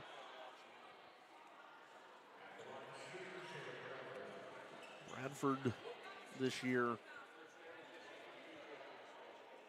is a 63% shooter. First free throw, no good. 84-74. Or 75. Hang on, little.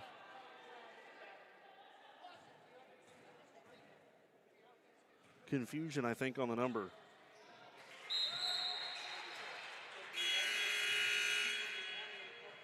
.309 to play. I'm seeing one spot that says 85 and or 75 and one saying 74, so we'll see. 3 ball from Nose. That's off the side iron, no good. Goes out of bounds to Greensboro. And here comes Stewart's line again, if you will.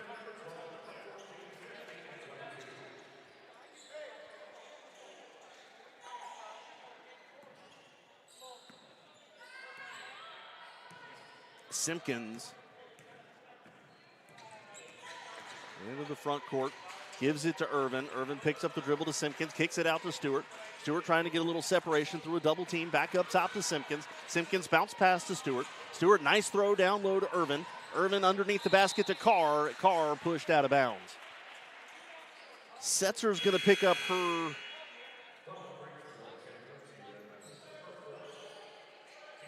second personal, I believe.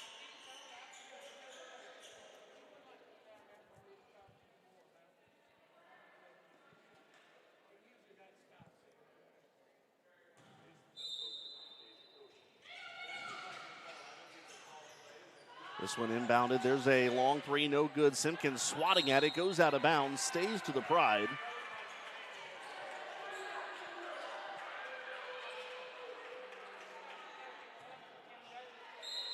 Greensboro to inbound again. Simpkins looking to Irvin. Has got a wide open Stewart up top. They kick it to her. 3 ball. Stewart still looking for that 30. Shot's no good. Irvin, though, with the offensive board. Had it, lost it, taken away by the Avenging Angels. Meredith going on the run now. There's a foul on Carr.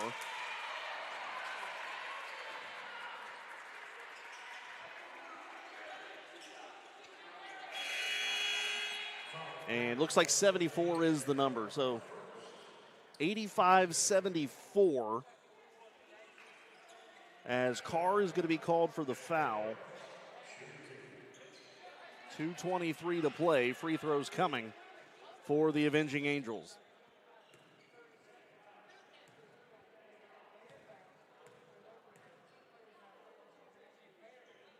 Baber free throw good. She's got 8. 1, 2, 3, 4, 5 Avenging Angels already in double figures. She cannot join them here, but can get to within 1. It is a 10-point game, 85-75. Make it a 9-point game. 85-76. Ruano with it. 2:15. Quick hands by the Avenging Angels, knocking that one out of bounds. That was Nose. Possession stays with the Pride. 21 seconds remain on the shot clock. If Baber picks up another point, it'll be the second time this year an opponent has had 6 players reach double figures against the Pride. Shot clock down to 10. Here's Hairston. Hairston, shot clock down to 7. She's back all the way back up to the timeline. Ruano, 3 seconds. Ingram turns, shoots. Off the side iron, no good. But Bradford saves it. Offensive board, the little hook layup, no good. And it's going to go the other way. It's Zuberg. Zuberg, a lofted pass up ahead to Nose. Nose, mid-range jumper. A little bit in the way there, if you will. Good job there defensively by Ruano. And then a tie-up on the floor. Jump ball stays with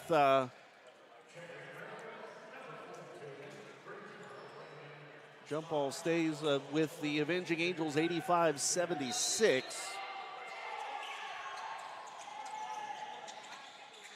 This one out to Nose. Nose, a little hook from the left-hand side of the lane, no good. Swatted at, stays in bounds, goes to Greensboro.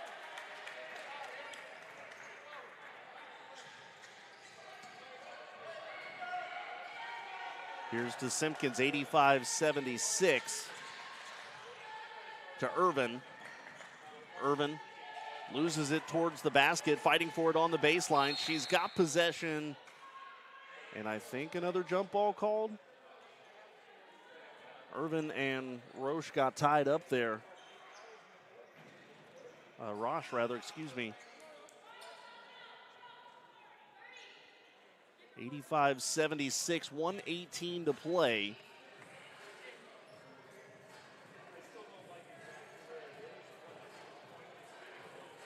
And during this timeout, one last reminder, Pride fans, Greensboro College Athletics is excited to announce a new partnership with Hotel Denham, conveniently located in the heart of Midtown Greensboro at 1517 Westover Terrace. Hotel Denham offers a unique lifestyle experience while visiting the Piedmont Triad region. With a hip and stylish vibe, you'll find Hotel Denham offers an experience unlike any other in Greensboro. For more information, visit their website at www.hoteldenhamgso.com. 1:18 to play. Greensboro's lead is 9. This one out to Stewart. Stewart bounced pass to Phelps. Phelps slings it around to Simpkins. 13 on the shot clock. Pride lead is 9. I think we just mentioned that. Simpkins now dribbling all the way to the far side. And Zuberg kind of fell down on her own. Kicks this one out to Stewart. Stewart, that one no good. Irvin with the putback. Shot's no good. Picks up her own miss. That's contested. Back out to Irvin. Now to Simpkins. Back to Irvin. Irvin driving inside. That's a contested shot. There's a foul. Zuberg down on the ground. Zuberg goes, that Setzer rather went down that time. Body's hitting the floor on the far side of the court. Irvin will go to the stripe. That missed three by Stewart might have been her last chance.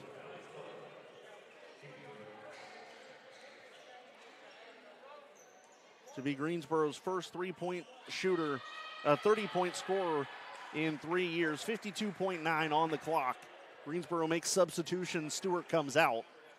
I'll tell you what, though, she's going to have plenty of opportunities to get to that mark. One of the many talented freshmen that Coach Fernandez brought in this year. Many talented transfers as well. One of them at the line now is Jinx Irvin. Zuberg just picked up her third foul. Irvin hits the free throw, 10-point lead for the Pride.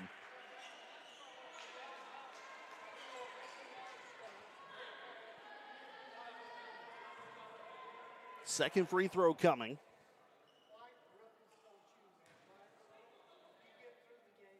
Irvin's free throw good.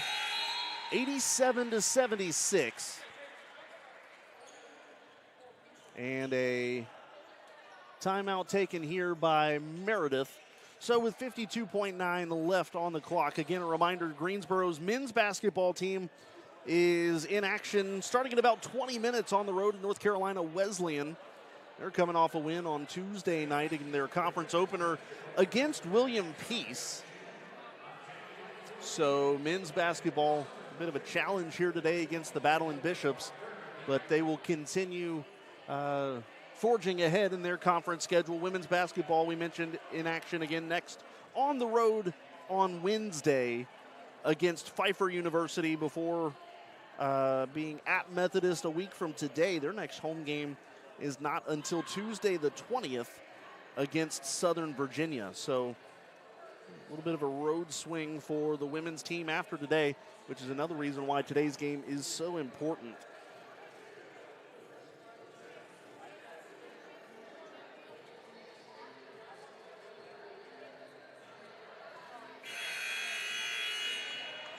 .9 on the clock.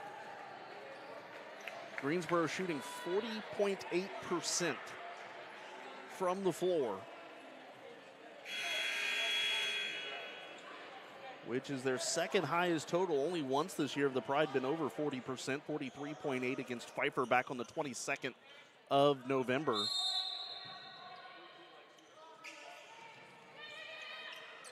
Zuber inbounding, looking for Bevins, goes out of bounds off of Bevins' fingertips.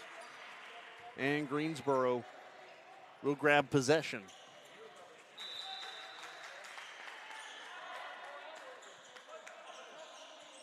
We'll see how aggressive defensively the Avenging Angels want to be, now down 11. The answer to that looks like not very. They're going to let Ruano get to the timeline, though Zuberg picks her up now. Ruano picks up her dribble, now to Ingram. Ingram has a wide open, Hairston didn't see her. Back to Ruano, back to Lakey. Lakey to Ruano again, 13 on the shot clock, across to Bradford, deep in the right wing. Bradford slings it into the corner for Hairston. Hairston tees up for three, misses out of bounds to Meredith, 26.3 left on the clock.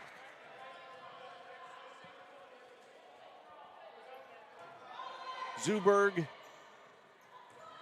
will inbound it. Setzer back to Zuberg. Shot clock turned off. Setzer pulls up deep three off the front iron, no good. Offensive board, Zuberg. Zuberg tries to slide to the far side of the lane. Ingram is going to be called for the foul. Mary Ingram with her third personal, 13.3 left. And Zuberg back to the line where she is 1 of 2 today.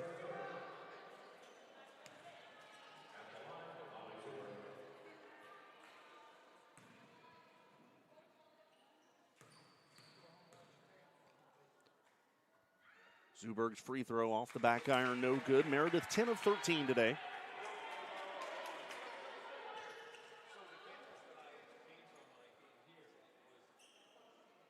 Second free throw coming. Try to cut it back to a 10-point deficit. Again, just 13 seconds left. Zuberg's free throw no good. Offensive board, though, by Bevins. Bevins picks up her dribble. Hook shot no good. No soaring for the offensive board. Tries to put it back on. That shot's no good. Goes out of bounds off of Greensboro, though. But just 5 ticks remain. So Greensboro will pick up their first conference win. They'll go to 4-8 overall. Nos with 2 seconds left, looks for Zuberg, just hurls up a prayer at the buzzer. But the Avenging Angels fall to Greensboro here, 87-76 the score, as the Pride with their first conference win of the 2025-26 season. We'll step aside. Post-game show beginning when we come back. Greensboro with an 87-76 win on the Greensboro College Sports Network.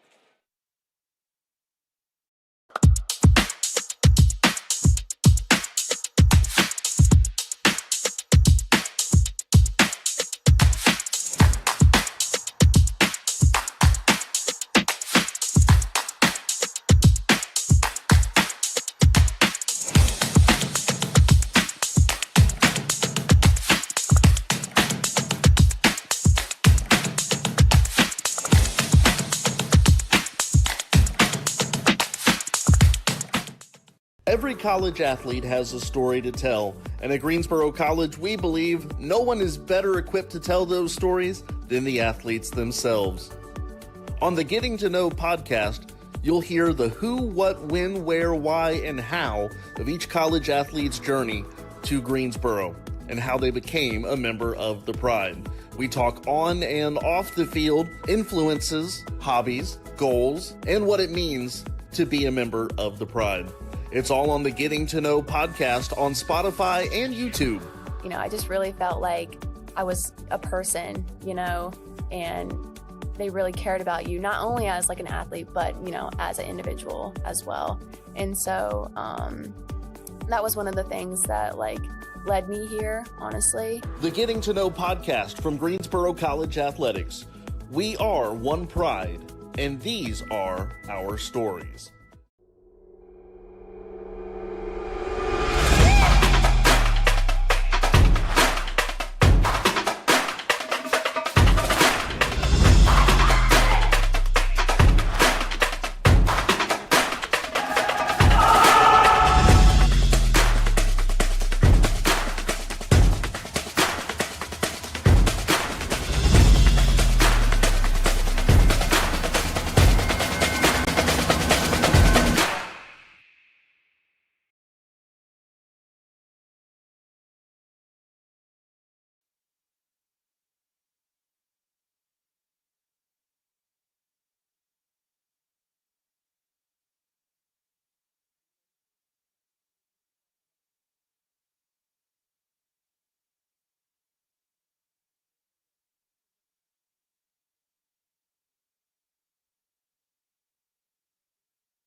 And we welcome you into the Pride postgame show. Greensboro College defeating Meredith today, 87-76 the final score. And I'm joined now by today's player of the game, Kinsley Stewart. Kinsley, a career-high 28 points today, including 6 out of 12 from three-point range. I tell you, there were some times today it felt like you weren't going to miss, ever. Yeah, well, at the beginning of the first half, you know, my shot was off. And then the second half, I made some adjustments, and I just let it fly. No Greensboro player has scored 30 points in the last 3 years. You were oh so close to breaking that streak here today, but this is your second 20-point game this year. Talk a little bit just about the way that you're able to create shots when you have the ball. You know, I just go, I try to dribble in, and then I might do a spin or I might just keep going, but I keep my eyes on the rim, and I just try to make the layup. You guys have won 2 in a row now, and obviously this is your first conference win, but talk a little bit about just the confidence you guys are starting to build as you start to work your way into conference play. Yeah, well, Coach had us in the gym this week. We had to shoot up 100 threes 2 times a day, or 2 days a week. And, you know, I think with that, it helped us a lot. A lot of people were able to get the shot off, and for me, it worked. How important was it to get that first conference win here today, knowing that you guys are going to be in a fight to grab a postseason spot? Oh, yeah, it felt amazing to be out here. We had a crowd out here tonight, too. It just felt amazing. Well, Kinsley, thank you so much, and congratulations on your big day today. Thank you. We'll step aside. When we come back, we'll take a look at some of the numbers from this contest. Greensboro winning it again, 87-76, your final on the Greensboro College Sports Network.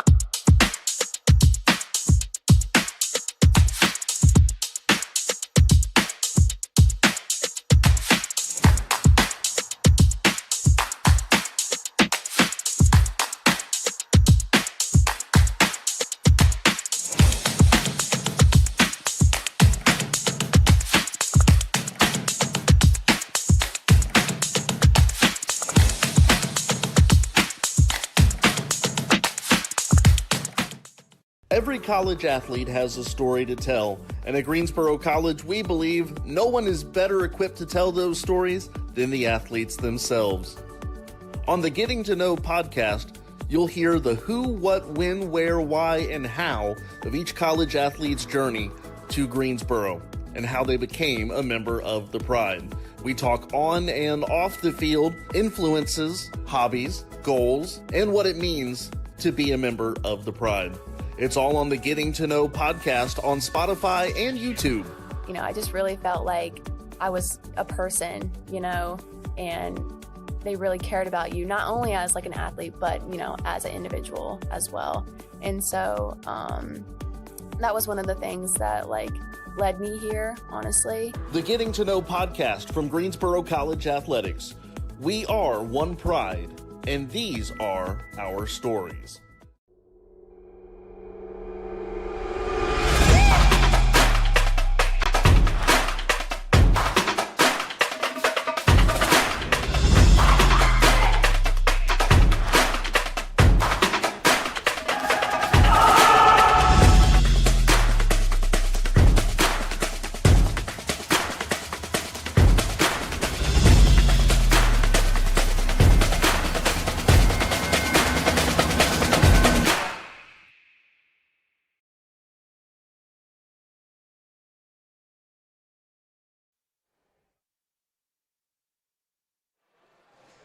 Pride postgame on the Greensboro College Sports Network. Greensboro, their first conference win of the year, 87-76, the final score. Kendrick Fruit's now joined by the Director of Athletic Information.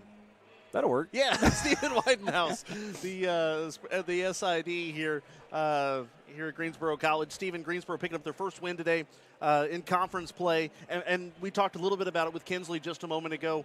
Greensboro is going to be in that dogfight down at the, I hate to say down at the bottom of the conference, but as far as getting a postseason spot, there is a log jam that's outside of the top 3 or 4 teams right now. So how huge is that to pick up your win today? Yeah, I mean, it's big, and obviously there's still a long way to go, but you know, we kind of talked before, there's 4 to 5 teams that are going to be battling for those last 2 spots, and Meredith and Greensboro are one of those, or 2 of those. And so getting a big win today here at home to start, you know, this week and get their first conference win is big.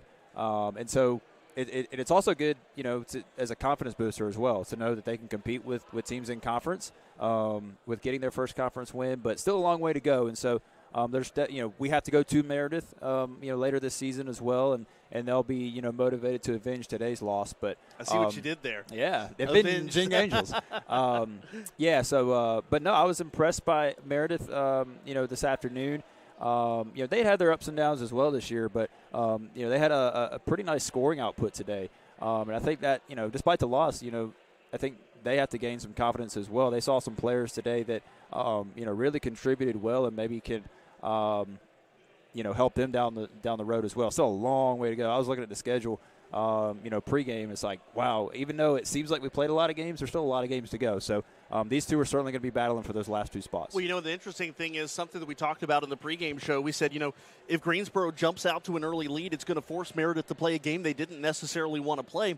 Greensboro did that by jumping out to a 10-0 lead to start the game and a similar start in the second half. But Meredith hung with Greensboro today. We talked about they play a slower style of ball. They changed up on everybody today. I think they caught everybody off guard, and you got to give them credit for that. Yeah, they certainly did. They caught me off guard just from, what I'd heard. And they came out and really, at times, played a better fast-paced than Greensboro did. And we know Greensboro plays fast-paced all the time. So I think you got to give them a lot of credit. Also, they didn't have as much depth as Greensboro either. Greensboro, they've got, 10, 11 players that they play every game. And not only that, they play them every 2-3 minutes. In and out, 5 in, 5 out, every minute or two. So for Meredith to hang in there in a fast-paced, high-scoring game was pretty impressive. So I think they're going to be able to take a lot from this. All right, you're not allowed to say Kinsley Stewart, who set a career high with 28 points today and almost became the first 30-point scorer in 3 years for Greensboro College. Who impressed you today? Tatum Bradford, I thought, impressed me with some of her shot making. She's been able to create her own shots. She's probably one of the best, if not the best, on the team at being able to create her own shot. Without any kind of assist. You could say. I also want to shout out Jinx Irvin. Jinx does the dirty work. She's one of their best rebounders. She's constantly battling in the paint, and she's one of the best rebounders that I've seen throughout this year in the conference. So Jinx had another solid game today, just doing the dirty work. It may not show up a ton in the box score, but you always see her 7, 8, 9 rebounds every game, and she was there again today. So. And the streak, by the way, is broken. Tatum Bradford with 7 rebounds, the sole leader in rebounds today. 4 straight games, Greensboro had 2 people tie for the team lead in rebounds, and that is your stupid stat of the day. But, Stephen, we'll let you go do your other SID duties. We'll give you final stats here and a look around the USA South. But really quickly, just a final thought on this game before we let you go. It was really interesting. Like we talked about, I didn't see Meredith scoring as much as they did. I thought Greensboro at times looked really, really good, and they were doing exactly what Aaron Fernandez wants to do, which is up-tempo. Those quick shots, hit the three, and when that happened, Greensboro gained a lot of momentum. So you just want to keep building off of it. It's 2 wins in a row now, after a long losing streak. So the morale is going to be better, confidence is going to be higher, and they definitely have some games that they can win, coming up in the next couple of weeks. So look forward to seeing them play again next week. SID Stephen Weidenhouse, thank you so much, and go do whatever other important things you have to go do. All right, let's take a look at some of the final numbers for today. Actually, you know what? Let's wait and take a look at what else is going on around the USA South. William Peace on the road at Brevard. Brevard rallying in the second half for a 74-58 win over the Pacers today, leading the way for Brevard. Annalee Morris with 18 points, 16 points for Jada Petty-Wilkins, and the Tornadoes pick up the victory at home against the Pacers. Southern Virginia on the road against North Carolina Wesleyan held NCW to just 5 points in the second quarter, but Wesleyan has battled back. SVU still leads it in the final minute, 62-53. Looks like the Knights are going to take care of business on the road in against North Carolina Wesleyan. Pfeiffer at home taking down Mary Baldwin 67-57 the final score. Pfeiffer improves to 7-5 on the year with 4 players in double figures today. Methodist, a 69-42 win at home against Salem. So the Monarchs go to 4-9 this year. Salem will fall to 3-6. 20-point game for Jada Richardson of the Monarchs on 9 of 15 shooting. So a solid day for Methodist and a much-needed Monarch victory today. Take a look now at what the final numbers for today's contest, starting with the visiting Avenging Angels, who shot 36% from the floor and 30% from three. That was 4 out of 13, 10 of 14 from the charity stripe today. Individually, their leading scorer this afternoon was Jamie Bevins with 18 points, 13 for Leanna Nose, 12 each for Molly Zuberg and Skylar Setzer. Excuse me. Emma Rosh, what a day that she had. 10 points in 11 minutes on 5 out of 9 shooting and 5 boards.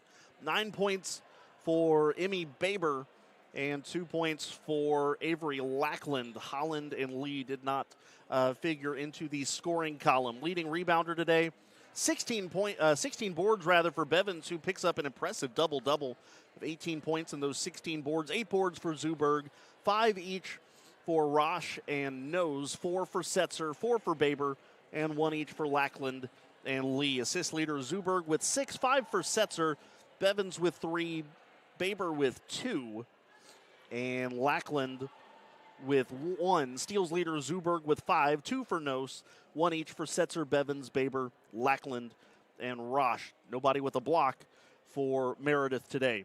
Individually for Greensboro, Kinsey Stewart, a season and career high 28 points on 10 of 20 shooting and 6 of 12 from three-point range. 18 points for Bradford, 10 points for Jinx Irvin, 8 for Hairston, 6 for Simpkins, 3 for Ingram, Lakey, and Phelps, 2 each for Mitchell, Ruano, Carr, and Redmond. Rebound leader was Tatum Bradford today with 7. Ari Ingram with 5 boards, 6 each for Irvin, Ruano, 5 for Carr, 4 for Simpkins, 4 for Redmond, 2 for Stewart, and Hairston and Lakey, 1 each for Ely, Mitchell. Leading assister, Taya Simpkins with 7. Ruano had 6, 3 for Hairston, 1 each for Stewart and Ingram. Steals leader was Stewart with 2, 1 steal each for Redmond, Simpkins, Irvin, Ingram, Ely, and Mitchell. Bradford had 3 blocks today. Jinx Irvin had 1. Greensboro shot 40% from the floor, 33% from 3, and 11 of 14 from the stripe. That was 78.5%.